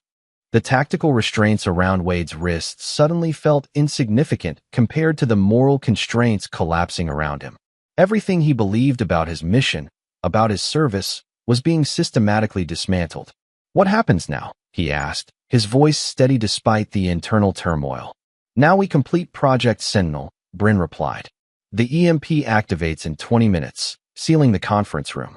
Our media team broadcasts the evidence, including the footage you just saw. The officials responsible remain contained until formal investigations are launched. And Westbrook, Garrison, the others who think they're part of a domestic terror attack. They're necessary camouflage, Chambers explained dispassionately. Their extremist activities have provided cover for our actual operation while distracting federal surveillance. They'll be allowed to believe they succeeded before we anonymously tip law enforcement to their locations. The cold calculation struck Wade as both brilliant and disturbing. You're using them as sacrificial pawns. As they've used others, Bryn countered. Garrison has actual American blood on his hands from his private security work. Westbrook participated in civilian killings overseas. They're not innocent. Wade considered his options, which had become exponentially more complex with each revelation. If Bryn was telling the truth, disrupting Project Sentinel might actually prevent justice rather than serve it. If she was manipulating him, he could be enabling a devastating attack on American officials. I need proof that what you're planning is what you claim, he stated, meeting Bryn's gaze directly. Not just the war crimes. Proof that the EMP is non-lethal and targeted as you described. Something like respect flickered in Bryn's eyes. Always the professional soldier. She nodded to Chambers. Show him the technical specifications. Chambers produced additional documentation showing the precise calibration of the EMP device, designed to temporarily disable electronic systems within the conference room's security perimeter without affecting critical infrastructure like emergency medical systems or air traffic control. As Wade reviewed the specifications, his trained eye recognized the limitations purposely built into the device. This wasn't designed for maximum damage but for precise, limited effect, consistent with Bryn's explanation. If I believe you, Wade said carefully, what do you want from me? Initially, nothing. You were a complication we needed to contain, Bryn admitted. But now I'm offering you a choice. Help us complete Project Sentinel as designed, a non-violent exposure of war crimes, or remain detained until it's over. And if I choose to help, then you'd be doing what you've always believed you were doing, serving justice and protecting innocent lives. The offer hung in the air between them, weighted with professional and personal implications. Wade had dedicated his life to protecting American interests and upholding justice. If what Bryn showed him was true, supporting her operation would be consistent with that dedication, even if it meant acting against his formal orders. Before he could respond, alarms blared from Chambers' monitoring equipment. Federal response teams mobilizing, she reported tensely. Multiple units converging on the Capitol perimeter. They're moving earlier than expected. Bryn's expression hardened. How much earlier? ETA 5 minutes. They'll intercept the deployment team before the device is in position. Rivera, Wade concluded. My handler. She must have received my emergency transmission after all. This changes the timeline, Bryn said grimly. If they intercept our team, the evidence never gets broadcast, and the people responsible walk away clean, again. The moment of decision had arrived, accelerated by circumstances. Wade studied Bryn's face, searching for deception and finding only determination and something that might have been regret. Cut me loose, he said finally. I'll help you complete the mission, the real mission. But my way, without sacrificing your deployment team. Bryn hesitated, weighing trust against tactical necessity. How? I can contact Rivera directly, redirect the federal response teams while your operators complete the deployment. But only if I believe no one will be harmed. The moment stretched between them, Years of marriage and months of deception crystallizing into a single decision point. Do it, Bryn ordered Chambers, who immediately moved to remove Wade's restraints. As the tactical cuffs fell away, Wade rubbed his wrists while mentally recalibrating his entire mission. He had been sent to stop domestic terrorists, only to discover that the real terror might lie within the systems he had sworn to defend. "Give me a secure line," he instructed, his decision made. Whether Bryn was telling the complete truth remained uncertain, but the evidence of the civilian casualties and the targeted EMP specifications suggested enough validity to warrant further investigation. Investigation that could only happen if the evidence reached the public. As Chambers provided a secure phone, Wade dialed Rivera's direct number, prepared to make the most difficult call of his career. Behind him, on Chambers' monitoring screens, the countdown to Project Sentinel's activation continued. 18 minutes until truth or treachery would be revealed. Chapter 7. Truth and Consequences. Wade held the secure phone to his ear, his expression betraying nothing as Special Agent Rivera answered on the second ring. "Thornton, where are you? We received your emergency signal and have teams converging on the Capitol now." "Stand down, Rivera," Wade replied, his voice calm but authoritative. "The situation is more complex than our initial briefing suggested." A pause. "Explain." "I've infiltrated the leadership structure. What they're planning isn't a terrorist attack. It's a controlled information release about Operation Sandstorm." The silence that followed told Wade everything he needed to know. Rivera was aware of Operation Sandstorm, the classified strike that had allegedly killed his unit and numerous civilians. "That operation is classified for national security reasons," Rivera finally responded, her tone shifting subtly. "Any unauthorized disclosure would constitute treason. Classified to hide war crimes isn't national security. It's a cover-up," Wade countered, watching Bryn's expression as he spoke. "I've seen the footage, Rivera. 27 civilians killed and falsely reported as enemy combatants." "Where are you, Thornton?" Rivera's voice hardened. "We need to extract you immediately." "No extraction. Not until I understand exactly what's happening here." Wade made a calculated decision. "Redirect your teams away from the Capitol's west entrance." "That's an order." "You don't give orders in this operation," Rivera reminded him sharply. "Then consider it professional courtesy. You sent me in to prevent civilian casualties. I'm telling you the only threat to civilians right now is an armed federal response to a nonviolent situation." Another lengthy pause. "You have 15 minutes to report to the command post at the southeast perimeter. After that, we proceed as planned." The call ended, and Wade turned to Bryn and Chambers. "We have a window, but it's narrow. Your team needs to complete deployment immediately." Chambers was already communicating through a secure channel. "Accelerate timeline. Federal response redirecting temporarily. Complete implementation now." On her monitoring screens, Wade observed the deployment team responding, moving with increased urgency but maintaining their cover as maintenance workers. They had reached the access point to the ventilation system that would allow the modified drone to navigate to its target. "What did Rivera say about Operation Sandstorm?" Bryn asked, studying Wade's face. "She didn't deny it. Called it classified for national security." Bryn's expression hardened. "The standard response. The same one they gave when I tried to report through official channels 3 years ago." Wade processed this confirmation of her earlier claims. "How deep does this go?" "All the way to the Joint Chiefs," Chambers answered. Operation Sandstorm wasn't an isolated incident. It was part of a systematic policy to maintain deployment justifications in key regions despite decreasing actual enemy activity. In other words, Bryn added, they needed to create threats to justify continued military presence and budget allocations. The cynical calculation sickened Wade, challenging fundamental beliefs about his years of service. "And the officers in the conference room today? The architects and executors of the policy," Chambers confirmed, including Colonel Lambert. The mention of his commanding officer struck Wade like a physical blow. Lambert was directly involved.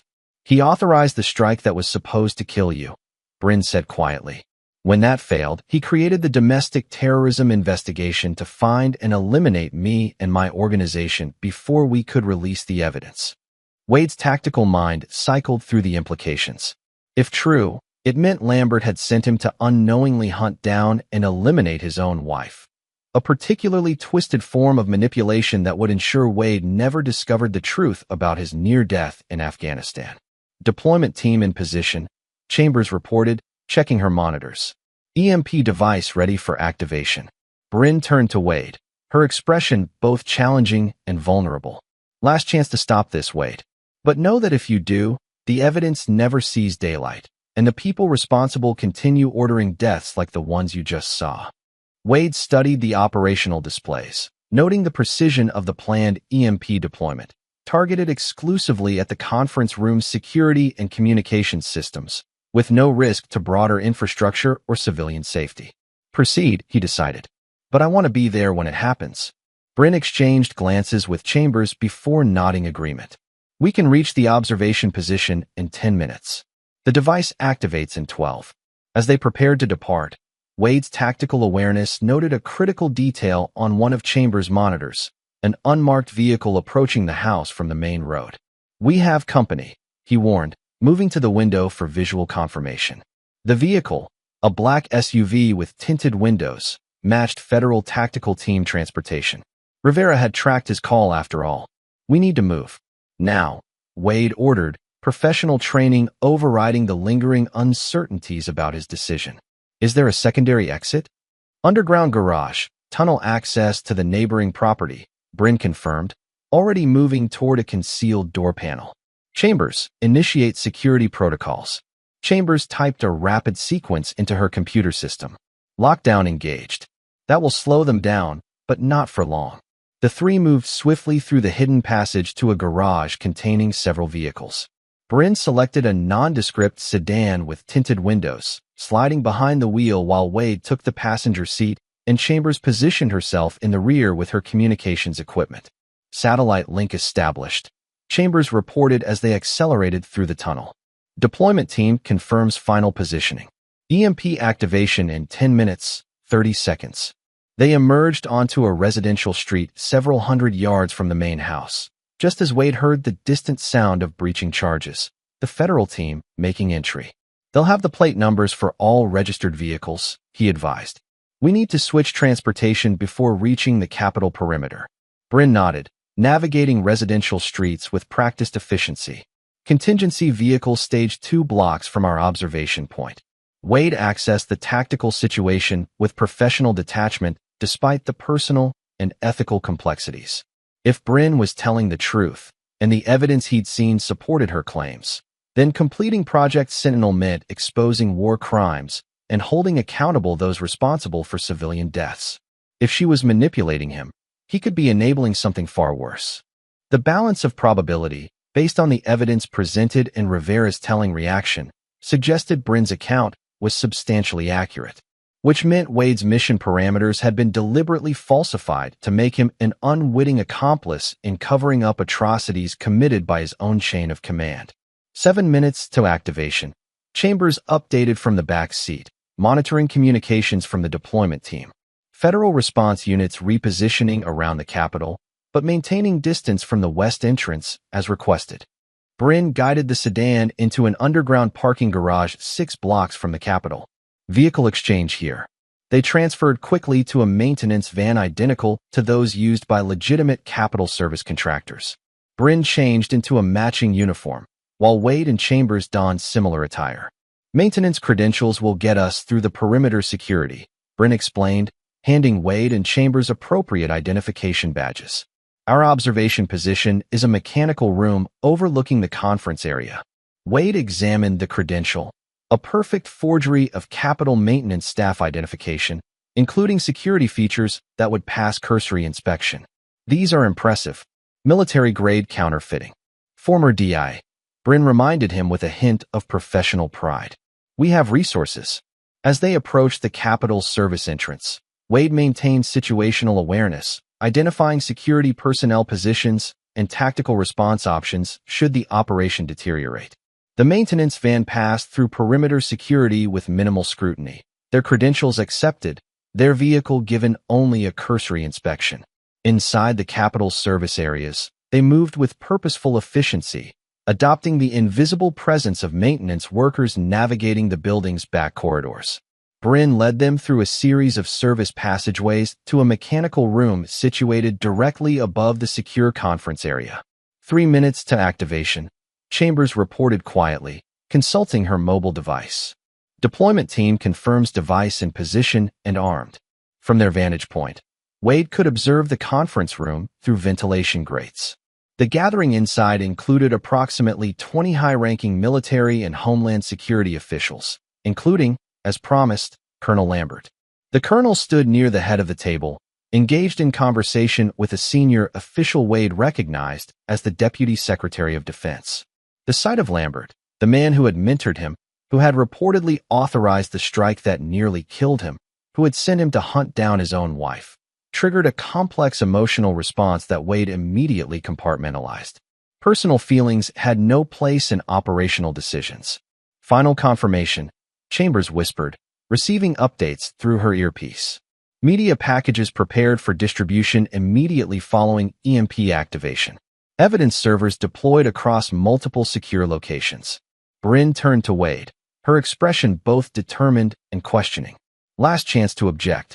Wade observed the gathering below, men and women in positions of ultimate authority, discussing matters of national security while potentially concealing their own violations of the laws they were sworn to uphold. If the evidence Bryn had shown him was accurate, these people had authorized the killing of innocent civilians and the attempted murder of American service members to cover their actions. Proceed, he confirmed. As planned. At precisely 0720 hours, the EMP device activated. The effect was immediately visible. Lights flickered in the conference room, electronic devices went dark, and the electronic door locks engaged in security protocol. The officials inside reacted with initial confusion followed by increasing concern as they realized communications had been severed and the room secured. Simultaneously, Chambers confirmed successful transmission of the media packages, comprehensive evidence of Operation Sandstorm and related civilian casualty cover-ups, distributed to major news organizations worldwide along with documentation of the chain of command authorizing the operations. Phase 1 complete.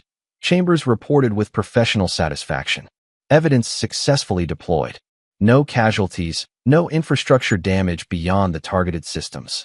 Wade observed the officials below attempting to restore communications and access, their growing alarm evident in their body language and interactions. Colonel Lambert in particular displayed controlled fury as he examined the sealed doors and dead communication devices. How long will they be contained? Wade asked. Approximately 40 minutes, Bryn replied. Long enough for the initial evidence to reach the public, not long enough to create any safety concerns. The precision of the operation impressed Wade despite his lingering reservations about his role in it. This wasn't terrorism as he'd been led to believe. It was a carefully calibrated act of whistleblowing, designed to expose wrongdoing while minimizing collateral damage. Federal response teams will be moving in soon, he warned, already calculating their likely approach vectors. We need to extract before they secure the building. Bryn nodded agreement. Extraction route through the East Service Corridor. Vehicle waiting at the loading dock. As they prepared to move, Wade's attention was caught by sudden movement in the conference room below. Colonel Lambert had produced a satellite phone, one apparently shielded from the EMP effects, and was engaged in urgent communication. Lambert has comms, Wade alerted the others. Likely activating emergency response protocols. Time to move, Bryn confirmed, leading them toward the exit. They had progressed halfway through the service corridor when Wade's tactical instincts triggered. He raised a hand, signaling the others to halt, then pointed towards subtle disruptions in the dust pattern on the floor ahead, signs of recent movement. Before he could communicate further, the corridor filled with armed federal agents emerging from concealed positions. Federal agents. Hands where we can see them, the lead agent commanded, weapon trained on the group. Wade assessed the situation instantly. 8 agents, tactical positioning, non-lethal options prioritized. Standard federal response team protocols. And at their center, stepping forward with cool confidence, Special Agent Rivera. Captain Thornton, she addressed him directly, using his military rank rather than his cover identity. Step away from the suspects. Wade maintained his position between Rivera's team and Bryn. The mission is complete, Rivera. Evidence of Operation Sandstorm has been distributed. There's no putting that genie back in the bottle. This isn't about Sandstorm, Rivera countered. This is about a domestic terrorist organization that has attacked federal officials and compromised national security. No attack occurred, Wade stated firmly. A targeted, non-destructive electronic countermeasure was deployed to temporarily contain individuals while evidence of their crimes was made public. No one was harmed. That's not your call to make, soldier. Rivera's tone hardened. Now step aside. That's an order. The moment crystallized Wade's impossible position, caught between military discipline and moral certainty, between following orders and doing what he believed was right. I've seen the evidence, he said, addressing not just Rivera but the agents behind her. Civilians deliberately targeted. American soldiers sacrificed to cover it up. All of it authorized by the people currently secured in that conference room.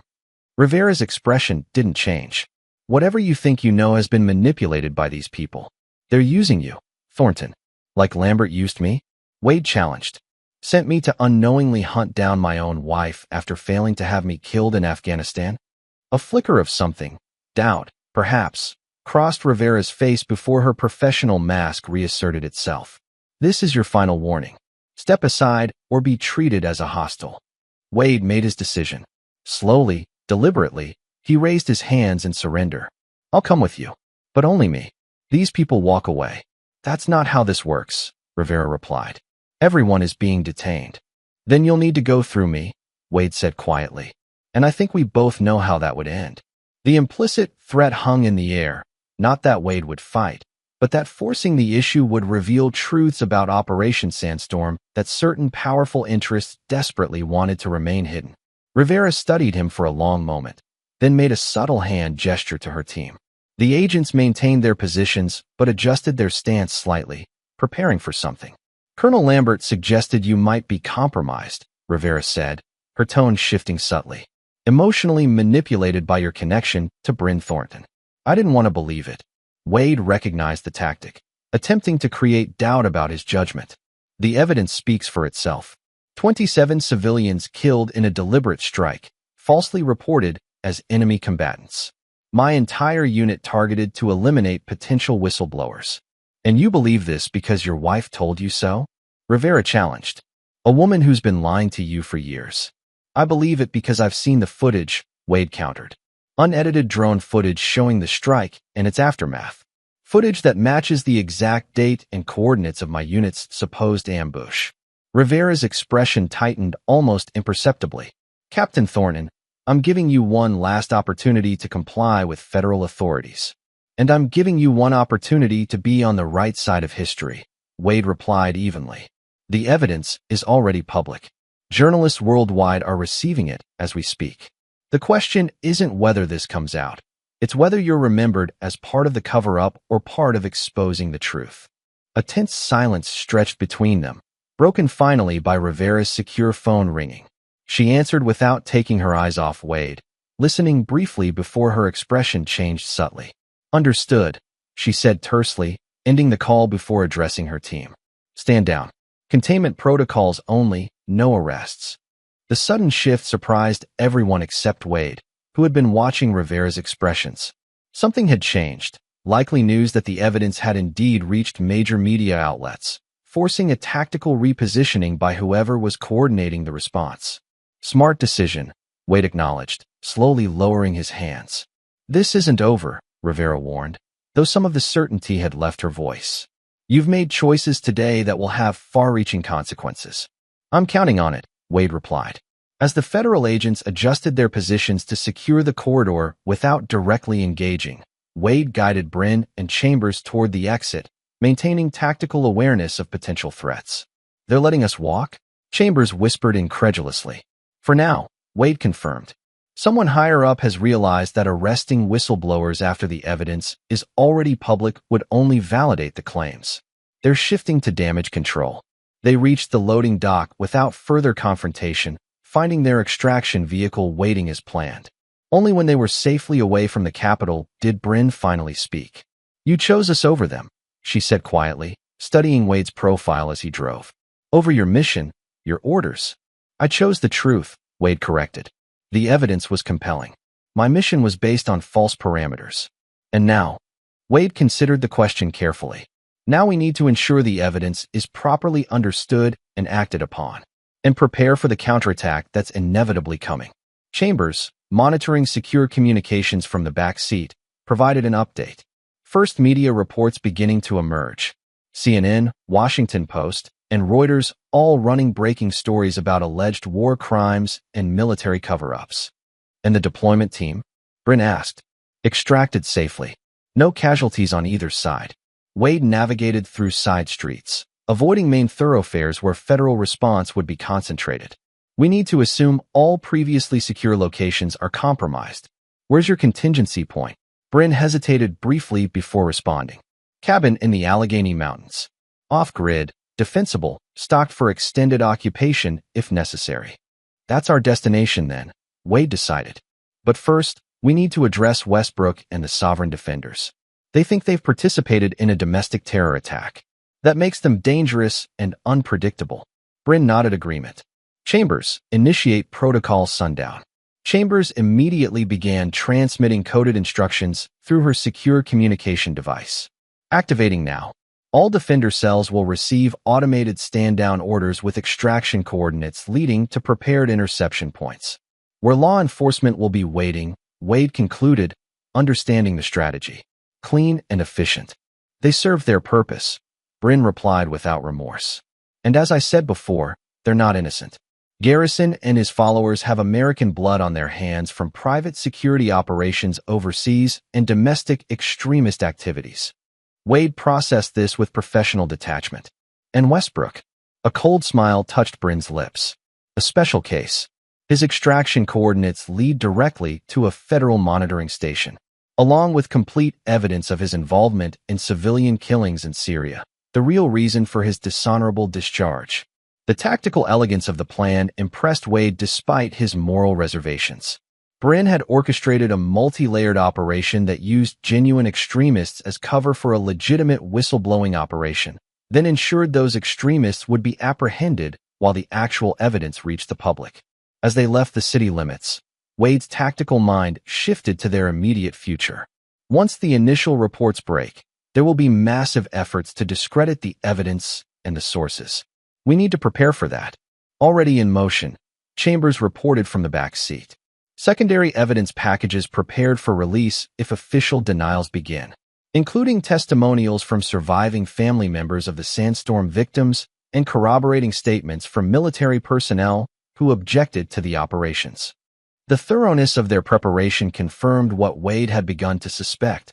This operation had been years in the making, accumulating evidence and building the infrastructure necessary to expose deeply buried crimes. How long have you been planning this? He asked Bryn directly.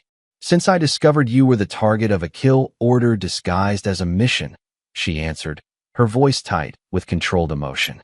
3 years of work, building the network, gathering the evidence, creating the phantom identity to coordinate it all.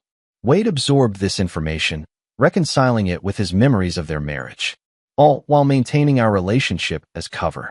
Bryn's expression softened slightly. It started as cover, yes, but it became complicated. The admission hung between them, laden with unresolved emotions and betrayals on both sides. Neither pursued it further as they continued toward the mountain cabin, a temporary sanctuary from the storm they had unleashed. Hours later, as dusk settled over the Allegheny Mountains, Wade stood on the cabin's porch watching the final rays of sunlight disappear behind distant peaks. Inside, Bryn and Chambers monitored the global response to their revelations. Major news networks running constant coverage, official statements of investigating the allegations, calls for congressional inquiries, and predictable attempts to discredit the sources. The cabin itself was impressive, a seemingly rustic structure that concealed sophisticated security systems, communications equipment, and defensive capabilities. Not the romantic getaway cabin Wade had built with Bryn, but a purposeful installation designed for exactly this scenario. Bryn joined him on the porch, handing him a cup of coffee. 24-hour news cycle is in full swing.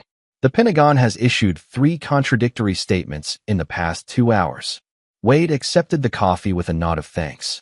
They're scrambling. Compartmentalized responses without coordinated messaging. A good sign, Bryn agreed. It means they didn't have a prepared response. The evidence caught them off guard. They stood in silence for a moment. The weight of shared history and mutual deception creating a barrier neither seemed ready to breach. Finally, Wade spoke. What happens after this? When the dust settles? Bryn considered the question carefully. Best case? Congressional hearings, independent investigations, accountability for those responsible, reforms to prevent similar abuses. And worst case? Classified investigations that find procedural errors but no criminal liability. Scapegoating of mid-level officers while protecting the chain of command. Increased monitoring of potential whistleblowers. Wade nodded grimly. And for us personally? Bryn turned to face him directly, her expression unguarded for the first time since their confrontation. That depends on you, doesn't it? I've shown you who I really am, what I've been doing, why I've been doing it. The question is, can you live with that truth? The question struck at the heart of Wade's internal conflict, reconciling the woman he had married with the operative who had deceived him, the mission he had accepted with the reality he had discovered. I need time, he answered honestly, to process everything. Fair enough, Bryn acknowledged, turning to go back inside before pausing at the door. For what it's worth, Wade, not everything was a lie. Not the things that mattered most. As she disappeared into the cabin, Wade remained on the porch, staring into the gathering darkness and contemplating the uncertain path ahead. Inside, unbeknownst to him, Chambers was receiving an encrypted transmission that would dramatically alter that path. Confirmation that Colonel Lambert had escaped federal custody during the confusion following the EMP incident, his current whereabouts unknown. The first phase of reckoning had begun, but the most dangerous threats still lurked in the shadows. Chapter 8. Shadows of Power. 3 days after Project Sentinel's execution, the mountain cabin had transformed into an operations center monitoring the global fallout from their revelations. Multiple screens displayed news coverage, social media analysis, and secure communications from allied whistleblowers within government agencies. Wade, Bryn, and Chambers maintained a rotating watch schedule, analyzing response patterns and threat indicators while planning their next moves. The initial media coverage had been even more explosive than anticipated, with major outlets worldwide reporting on the evidence of civilian casualties and subsequent cover-ups. Official responses had evolved from flat denials to carefully worded statements about contextual considerations and incomplete information, a shifting narrative that only reinforced the authenticity of the revelations. They're moving to containment strategy, Wade observed, studying the Pentagon's latest press statement. No longer denying the basic facts, but trying to reframe the narrative as tragic errors rather than deliberate policy. Bryn nodded agreement. Classic damage control. Acknowledge the minimum necessary while protecting the command structure. It won't work, Chambers added, looking up from her monitoring station. Not with the supplementary evidence we're releasing. The pattern is too clear, too consistent across multiple operations. The trio had settled into an uneasy but effective working relationship, their shared objective temporarily overriding the complex personal dynamics between them. Wade's military expertise complemented Bryn's intelligence background and Chambers' technical skills, creating a formidable analytical team. What about Lambert? Wade asked, returning to their most immediate concern. Any sign of him? Nothing confirmed, Chambers replied. He disappeared during the initial federal response at the Capitol. Used the confusion to slip away before formal detention protocols were implemented. The colonel's escape represented their most significant threat, a senior military officer with intimate knowledge of black operations, extensive resources, and powerful motivation to silence them. He won't just run, Wade stated with certainty, drawing on his years serving under Lambert. He'll counterattack, probably already organizing resources and planning approach vectors. Agreed, Bryn said. Which is why we've been monitoring all potential channels he might utilize. Military assets are too visible now with all the scrutiny, but he has connections with private security contractors. Wade considered this, mapping potential threat scenarios. We should assume he's identified this location. Standard protocol would be to establish observation while assembling an assault team. Perimeter sensors haven't detected anything, Chambers noted, checking the security systems. Lambert's too good for that, Wade countered. He'd maintain extreme distance, using long-range surveillance, possibly satellite assets if he still has access. The tactical assessment shifted the atmosphere in the cabin, transforming it from a secure operations center to a potential target. Wade moved to the windows, scanning the surrounding forest with experienced eyes. We need to relocate, he decided. Controlled extraction to a secondary site before Lambert can position his assets. Bryn exchanged glances with Chambers before responding. We have 3 alternate locations prepared. But movement creates vulnerability. Staying creates greater vulnerability, Wade countered. Lambert knows your operational patterns. He'll anticipate your contingency protocols. The implication hung in the air. Lambert had been hunting Bryn's organization for years, studying their methods and adapting his approach. His intimate knowledge of Wade's tactics combined with his understanding of Bryn's tendencies created a uniquely dangerous adversary. You're right, Bryn acknowledged. We move tonight. Staggered departure, different routes, rendezvous at Site Bravo. The decision made, they began preparations, securing essential data, erasing traces of their presence, preparing equipment for rapid deployment. Wade observed the practiced efficiency with professional appreciation, noting how Bryn's team had developed protocols similar to his special operations training. As twilight approached, Wade conducted a final perimeter sweep, his senses hyper-alert for any indication of surveillance or positioning. Finding nothing obvious only reinforced his concern. Lambert was too experienced to leave detectable signs. Returning to the cabin, he found Bryn alone in the main room, Chambers having moved to the communications center to prepare for departure. Perimeter clear, he reported. Too clear. Bryn nodded understanding. He's out there. We both know it. The acknowledgement created a moment of connection, shared danger and mutual understanding bridging some of the distance between them. Why didn't you tell me? Wade asked suddenly, the question that had been simmering since their confrontation finally emerging. About your investigation, about the DIA work. We were married, Bryn. She met his gaze steadily. Would you have believed me? A civilian bookstore owner claiming high-level military commanders were authorizing illegal strikes and covering up civilian casualties? Without evidence, without proof. The question struck home. Wade's military discipline and chain-of-command loyalty had been deeply ingrained. Would he have accepted such accusations against his commanders based solely on his wife's claims? I don't know, he admitted honestly. But you never gave me the chance to choose. By the time I had enough evidence to be convincing, you were already deployed with Lambert's unit, Bryn explained. The same unit investigating the sandstorm incident. I couldn't risk communication that might expose either of us. The explanation was tactically sound, which made it both more convincing and more painful.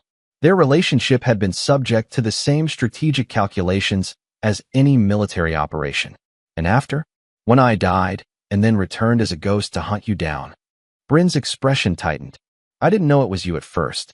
When I began to suspect, I had to determine whether you were working with Lambert or being manipulated by him. Either way, direct confrontation was too risky until I was certain. The professional logic couldn't entirely mask the emotional complexity underneath. Before Wade could respond, Chambers interrupted from the doorway. Communications secure. Transport ready. We should move while we still have darkness advantage. The moment broken, they shifted back to operational mode. Final equipment checks, communications protocols established, extraction routes confirmed.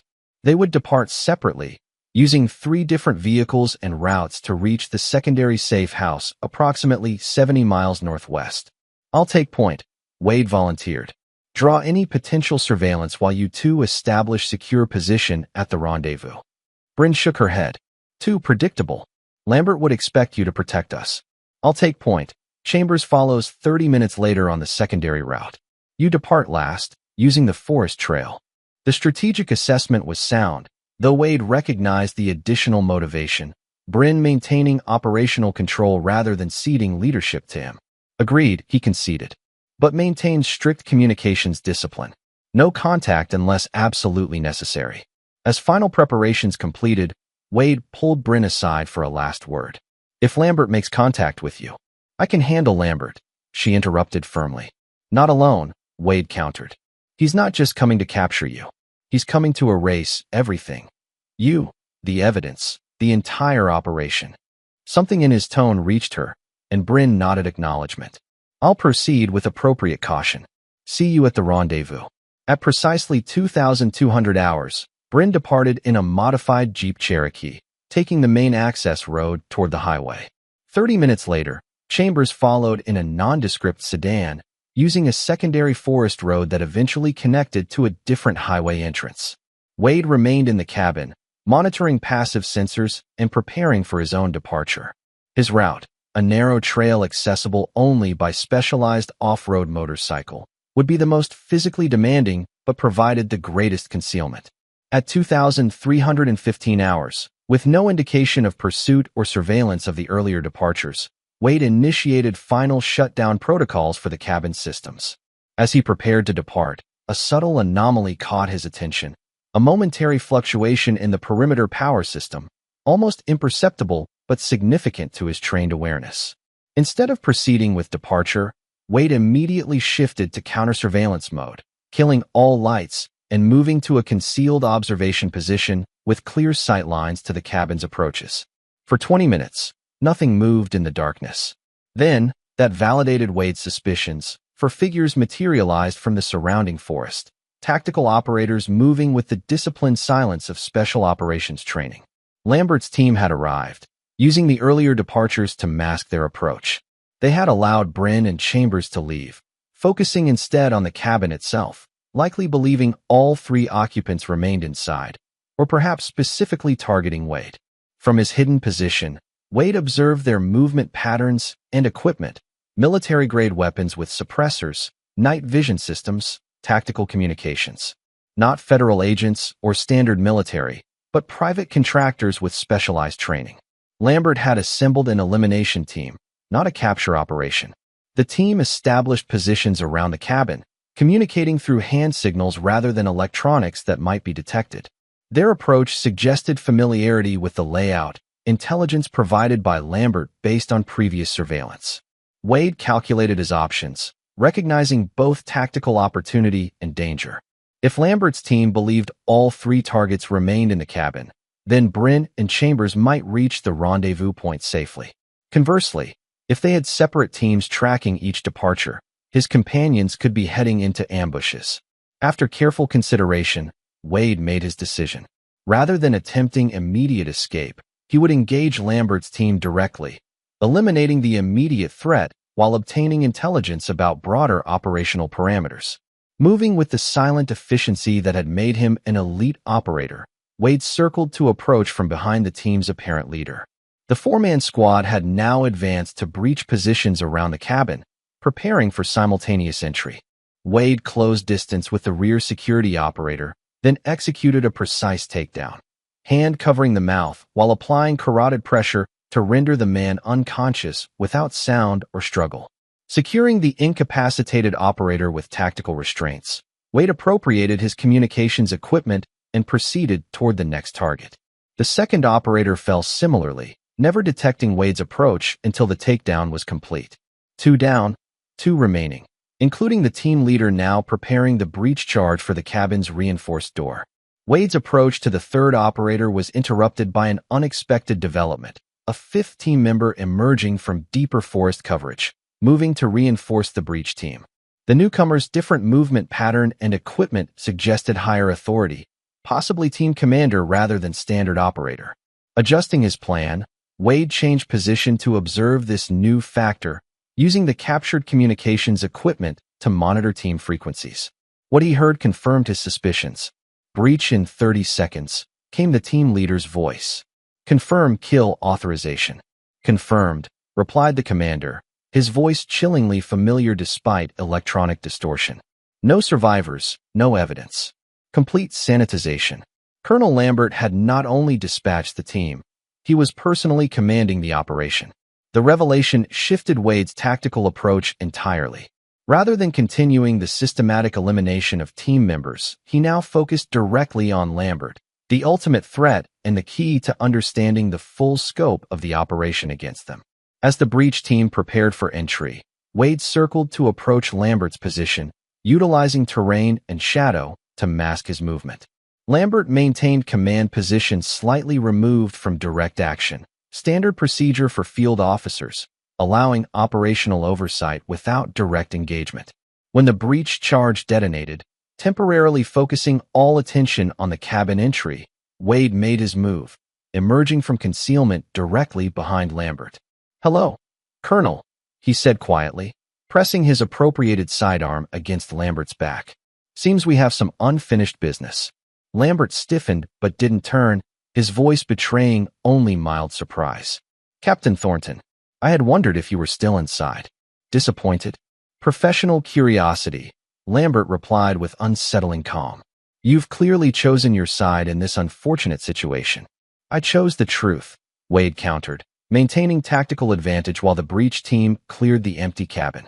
"About Operation Sandstorm. About the civilian casualties. About the attempt on my life." Lambert remained silent for a moment before responding. "You've seen fragments, Thornton.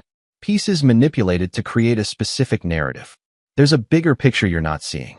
"Enlighten me," Wade suggested, though his tone made clear his skepticism. "Not here," Lambert responded. "Call off your weapon, and I'll explain everything. The real story behind Sandstorm, why certain decisions were necessary, what's actually at stake." Wade recognized the tactic, creating doubt, suggesting hidden justifications, appealing to his military indoctrination about necessary sacrifices for greater objectives. "No deal, Colonel. You're coming with me. You can explain everything to federal investigators and congressional committees." A subtle shift in Lambert's posture warned Wade milliseconds before the colonel made his move, a practiced disarming technique taught to special operations commanders. Wade countered automatically, redirecting Lambert's momentum while maintaining control of the weapon. The brief struggle ended with Lambert on one knee, Wade's sidearm pressed against his temple. "That was disappointing, sir," Wade observed coldly. "I expected better tactical judgment." Lambert's laugh held no humor. "Had to try. You were always the best student, Thornton, analyzing all variables before acting." "Speaking of variables," Wade said, "tell your team to stand down." "Now." Lambert hesitated briefly before complying. "All units, stand down. Command override Alpha Tango 7. The breach team's response came immediately through the captured communications device. "Acknowledged." Standing down, Wade maintained tactical awareness, not entirely trusting the surrender. "Now the truth, Colonel." "All of it." Lambert's expression hardened. "The truth?" "The truth is that operations like Sandstorm are necessary sacrifices in a larger conflict most Americans never see or understand. Yes, civilians died. Yes, it was covered up. Because the alternative was losing strategic positioning that prevents far greater casualties. Convenient justification for war crimes, Wade observed. Practical reality of modern warfare, Lambert countered. You think this is about a few dozen casualties in some forgotten village? It's about regional stability, resource security, geopolitical positioning. The civilians were unfortunate, but their sacrifice prevented larger conflicts that would have killed thousands more. The cold calculation in Lambert's voice confirmed Wade's worst suspicions. This wasn't a rogue officer or isolated incident. It was systematic policy, justified through utilitarian logic that placed strategic objectives above humanitarian law. And my unit? Were we also necessary sacrifices? Lambert met his gaze directly. Your unit discovered evidence they weren't cleared to see. Containment was necessary. Containment, Wade repeated, the euphemism for assassination striking him with renewed force. And when that failed, you sent me to hunt down my own wife, to eliminate the threat she represented. I sent you because you were the best tactical operator available, Lambert corrected. Your personal connection was an unfortunate complication, but also potentially useful leverage. The calculated manipulation enraged Wade beyond his professional detachment. You used my marriage, my loyalty, my service, all to protect yourselves from accountability for crimes you committed in the name of national security. What you call crimes, others call necessary actions in an imperfect world, Lambert replied, his tone hardening. What do you think happens now, Thornton? You've exposed classified operations, compromised ongoing missions, endangered field assets. The damage extends far beyond one operation or one commander. That's for courts and Congress to determine, Wade stated firmly.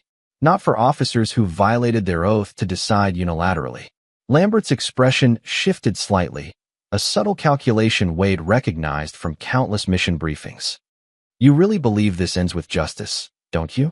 That the system will investigate itself, prosecute its own leaders, admit fundamental failures to the American people. I believe the truth matters, Wade replied, and that hiding behind national security to commit war crimes makes us no better than the enemies we claim to be fighting. A new voice interrupted their confrontation. Well said, Captain. Wade maintained position and weapon discipline as he identified the newcomer, Special Agent Rivera, emerging from the forest with a tactical team in federal insignia. Agent Rivera, Wade acknowledged without lowering his weapon. Interesting timing. We've been tracking Lambert since he disappeared from federal custody, Rivera explained, her team establishing perimeter positions around them.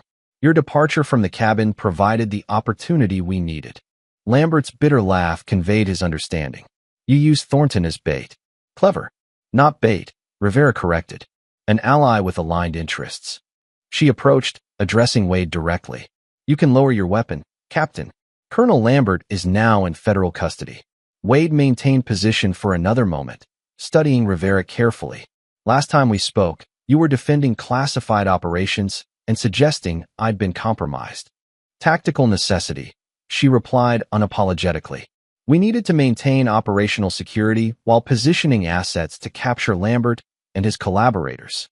Collaborators? Lambert interjected sharply. Rivera smiled thinly.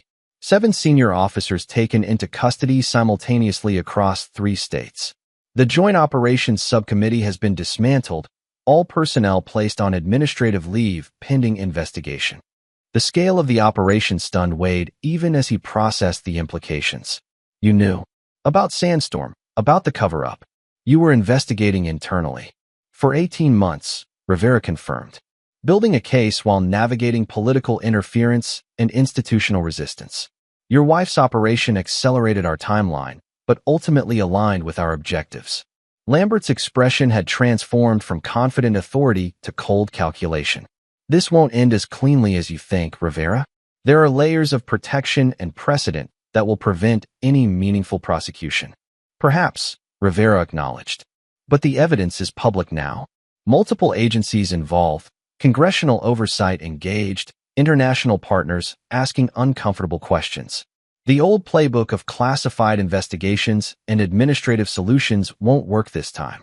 As federal agents secured Lambert and began processing the captured tactical team, Wade maintained vigilance, not yet fully trusting Rivera's explanation or intentions. And Bryn, he asked directly, what happens to her and her organization? Rivera considered the question carefully before responding. Complicated legal questions regarding classified disclosures balanced against public interest whistleblowing. My recommendation will be immunity in exchange for complete cooperation with ongoing investigations. And your superior's recommendation? Varies by agency and political calculation, Rivera admitted. Hence the value of having the evidence already public. Harder to disappear whistleblowers when the whole world is watching. The tactical assessment made sense, though Wade remained cautious.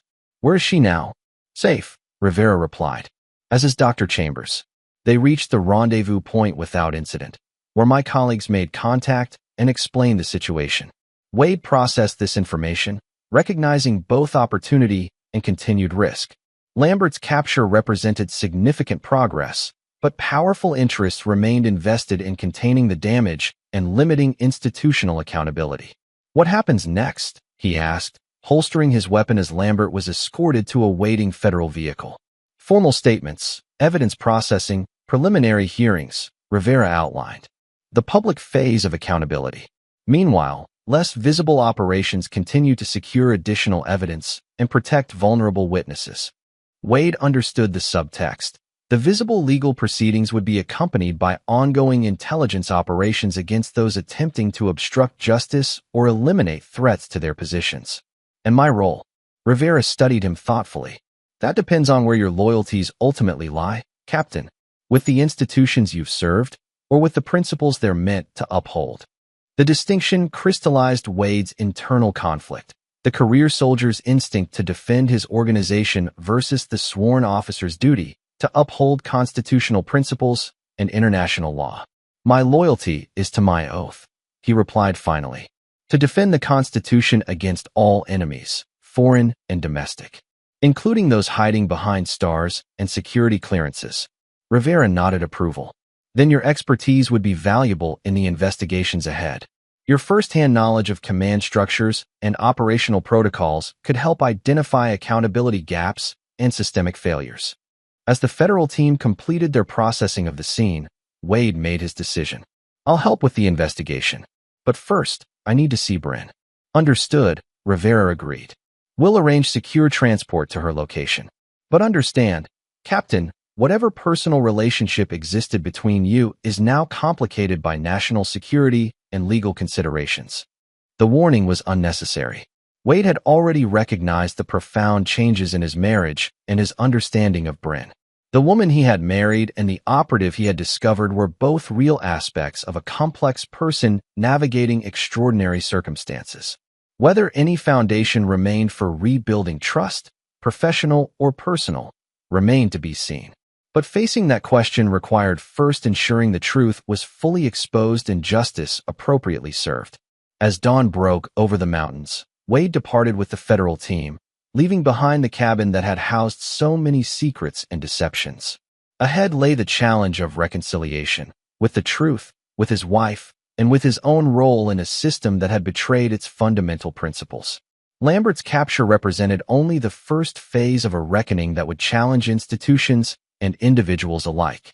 The real test would come in the days ahead, as powerful forces mobilized to contain the damage and limit accountability. For Wade Thornton, the mission had evolved from hunting terrorists to pursuing justice, no matter where that pursuit might lead or what it might cost. Chapter 9. The Final Deception. The secure government facility outside Arlington, Virginia, projected institutional sterility, muted colors, functional furniture, an atmosphere designed to process rather than comfort. Wade sat in a featureless interview room, reviewing his formal statement for the third time in as many days. 2 weeks had passed since Lambert's capture in the mountains.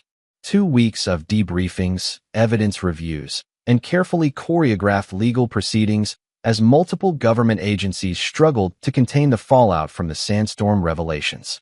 The public response had exceeded even Bryn's expectations. Sustained media coverage, congressional hearings announced, international allies demanding explanations, military families questioning official accounts of other combat deaths.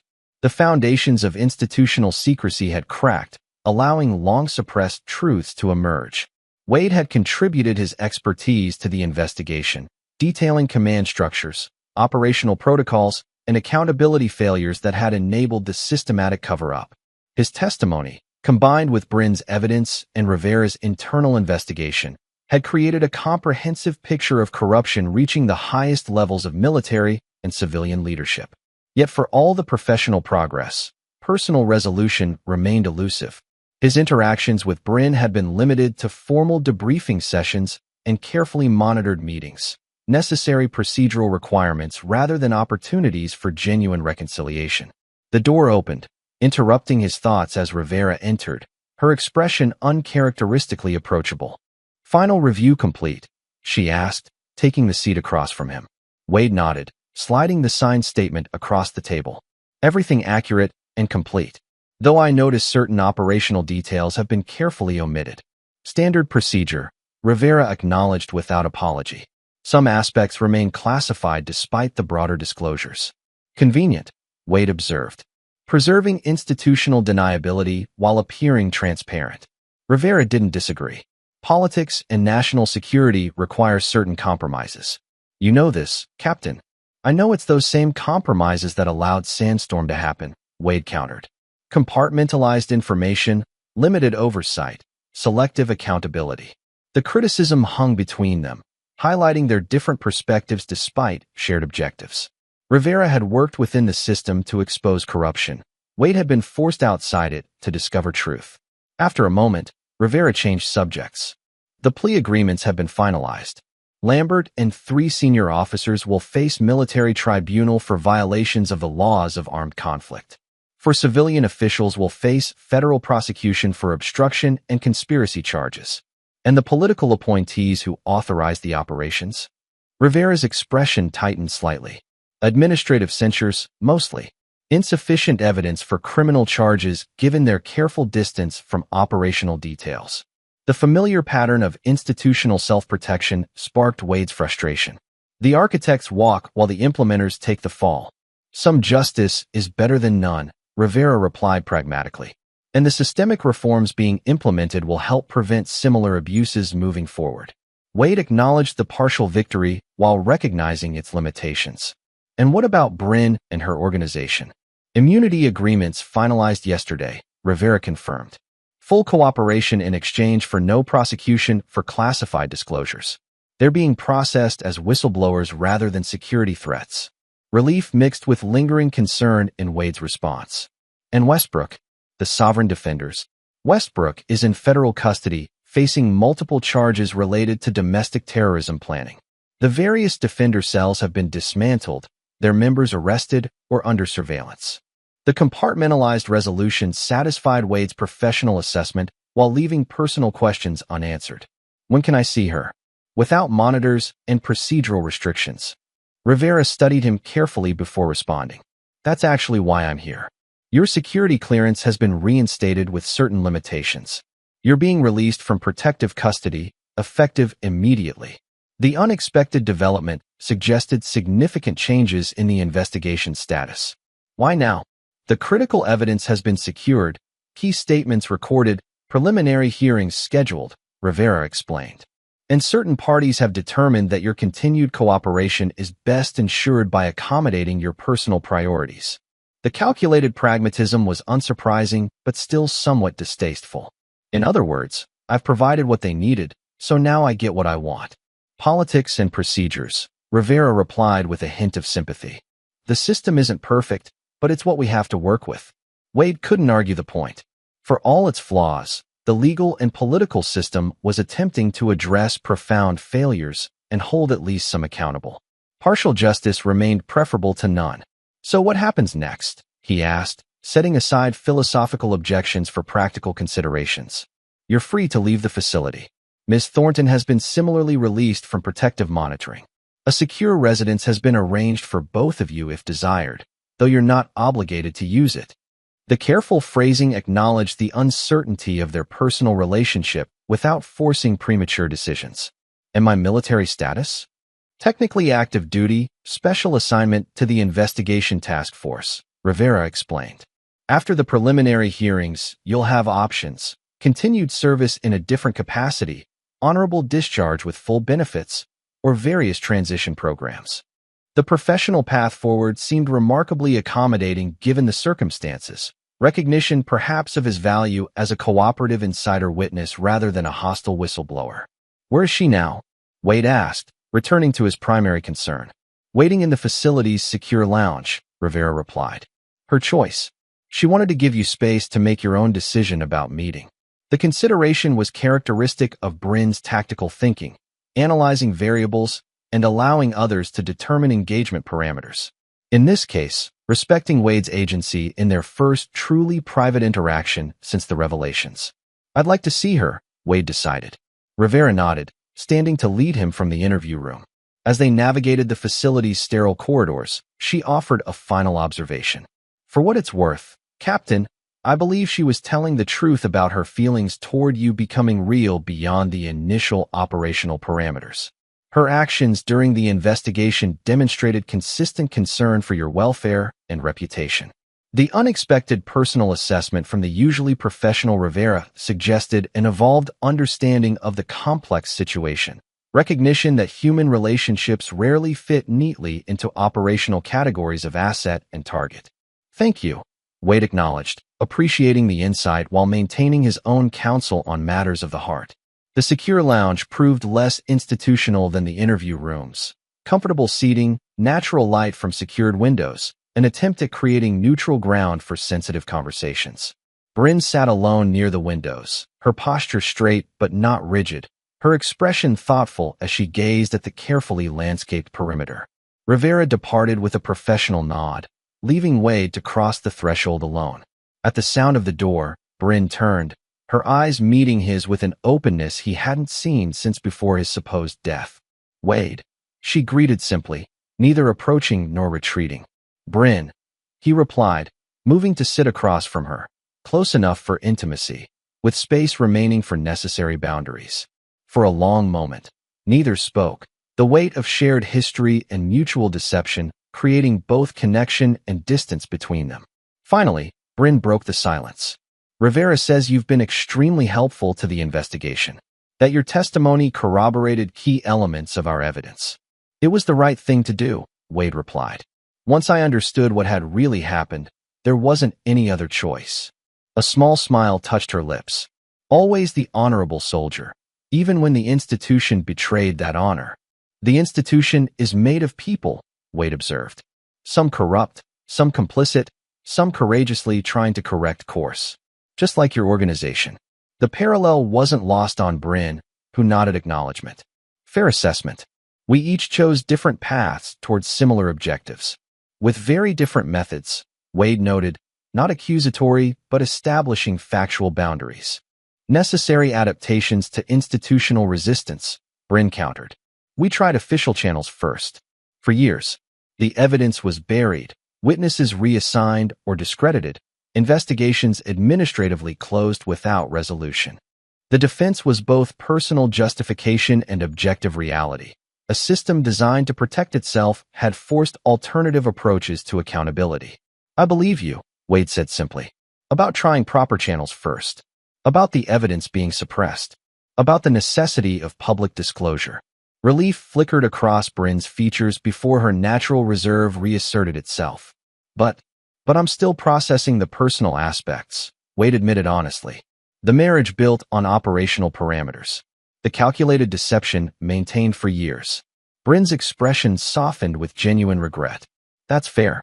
I won't pretend those decisions didn't exist or weren't wrong on a personal level, whatever their operational justification." The acknowledgement created space for the question Wade had been contemplating since their confrontation in the mountains. Was any of it real? Us, I mean. Bryn considered her response carefully, understanding its importance. "It became real.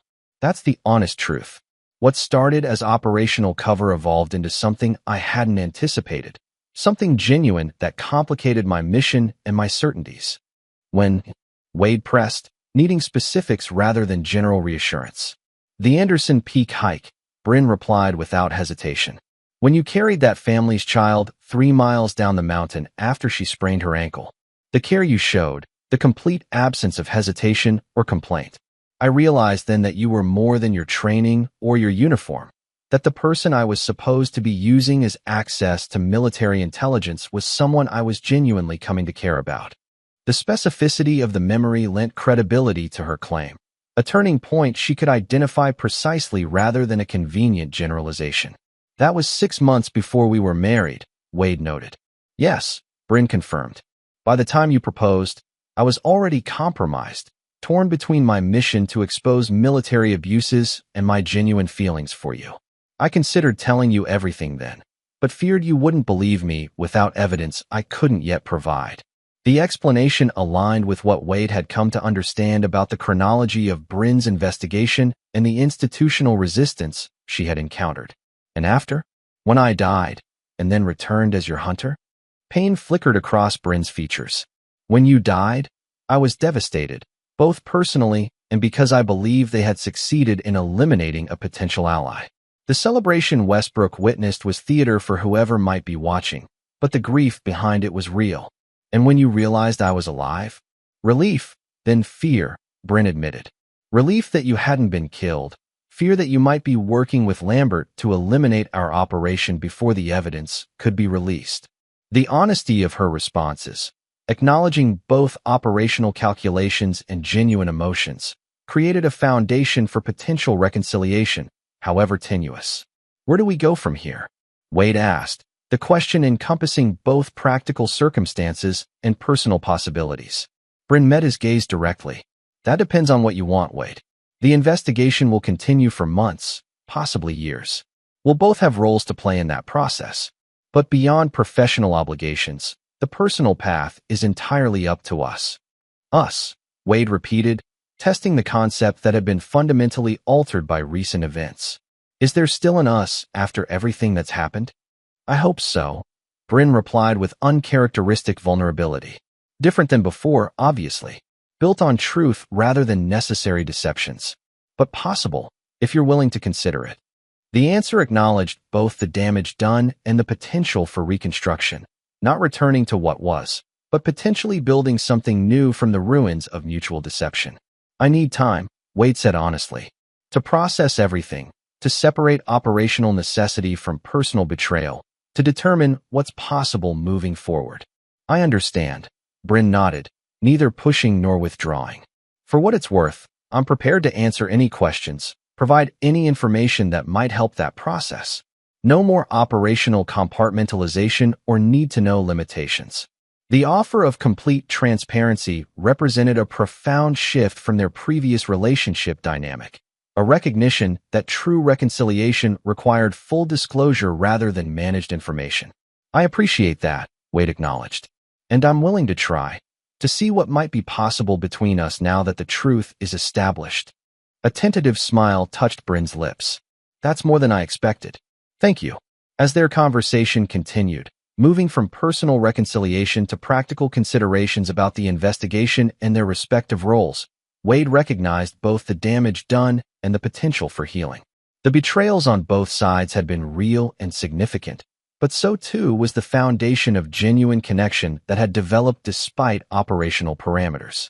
Whether that foundation could support a rebuilt relationship remained uncertain, a question that would require time, honesty, and mutual commitment to answer. But the possibility existed, which itself represented significant progress from the devastation of their initial confrontation. 2 months later, Wade stood on the deck of a small lake house in northern Michigan, watching the sunset paint the water in shades of orange and gold.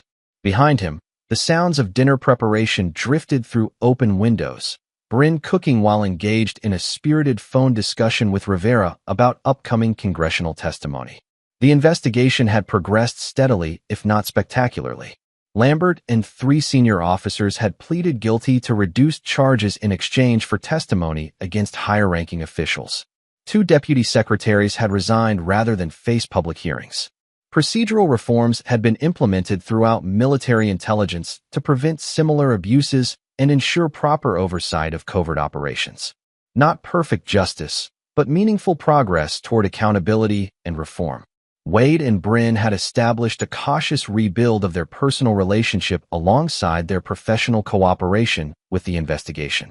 The lake house, neutral territory belonging to neither of them, provided space for honest conversations and gradual reconciliation.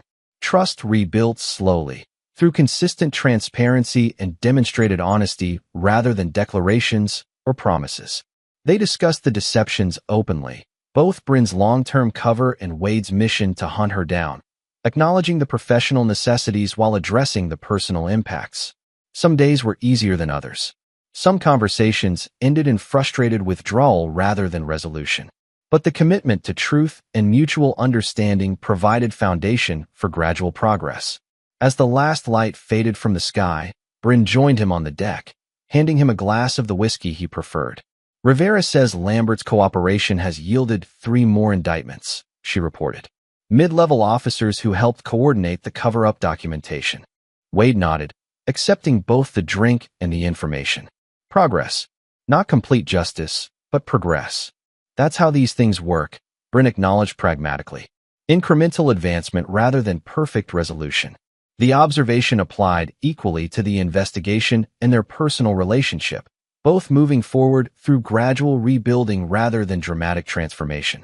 I received my formal discharge papers today, Wade mentioned, changing subjects. Honorable, full benefits, transition assistance if I wanted. Bryn studied his expression, gauging his reaction to this professional milestone. How do you feel about it? Complicated, Wade admitted. Pride in my service, anger at how it ended, uncertainty about what comes next. Any regrets about your decisions? Wade considered the question carefully before responding. About exposing the truth? No. About the impact on good soldiers who knew nothing about Sandstorm or the cover-up. Yes. Systems and institutions are made of people, most trying to serve honorably despite flawed leadership. Bryn nodded understanding. The inevitable collateral damage of necessary correction. Something I've struggled with myself. The shared ethical complexity created connection between them, recognition that neither occupied simplistic moral high ground, but rather navigated difficult choices with imperfect information and competing values. Rivera mentioned a potential consulting role, Wade noted, helping implement the new oversight protocols based on lessons from Sandstorm. Taking your operational experience and using it to prevent similar abuses, Bryn observed. Seems fitting. What about you? Wade asked. Now that the Sovereign Defender's operation is concluded and the evidence public? Bryn's expression turned contemplative. Several options emerging. Advocacy organizations focused on military accountability, consulting with congressional oversight committees, possibly writing about the structural failures that enabled the cover-ups. The professional paths forward represented continued commitment to the principles that had driven their respective missions, though now pursued through legitimate channels rather than covert operations. And us? Wade asked, addressing the personal question that had evolved alongside their professional cooperation. Where do we stand? Bryn met his gaze directly. Better than I expected possible, not yet where I hope we might reach. Building something new rather than trying to resurrect what was. The honest assessment matched Wade's own evaluation. Progress made, distance remaining, potential worth pursuing. I'm not ready to close the book, he acknowledged. Despite everything, there's something real between us. Something worth exploring without operational parameters or need-to-know limitations. A genuine smile, rare and therefore precious, touched Bryn's lips. I'd like that. A relationship built on actual truth rather than necessary deceptions. As darkness settled over the lake, they remained on the deck, discussing possibilities rather than certainties, potential futures rather than painful pasts. The conversation wasn't a restoration of what had been, but the foundation of something potentially stronger. A relationship built on hard-won understanding of each other's true selves rather than carefully crafted personas. The path forward remained uncertain, the wounds of betrayal still healing, the trust still rebuilding. But in that uncertainty lay genuine possibility, the freedom to choose connection based on truth rather than operational necessity. For Wade Thornton, the mission had evolved from hunting terrorists to exposing corruption to perhaps the most challenging objective of all, building authentic relationship from the ashes of mutual deception. Whether that mission would ultimately succeed remained undetermined, a story still unfolding, a future still being written.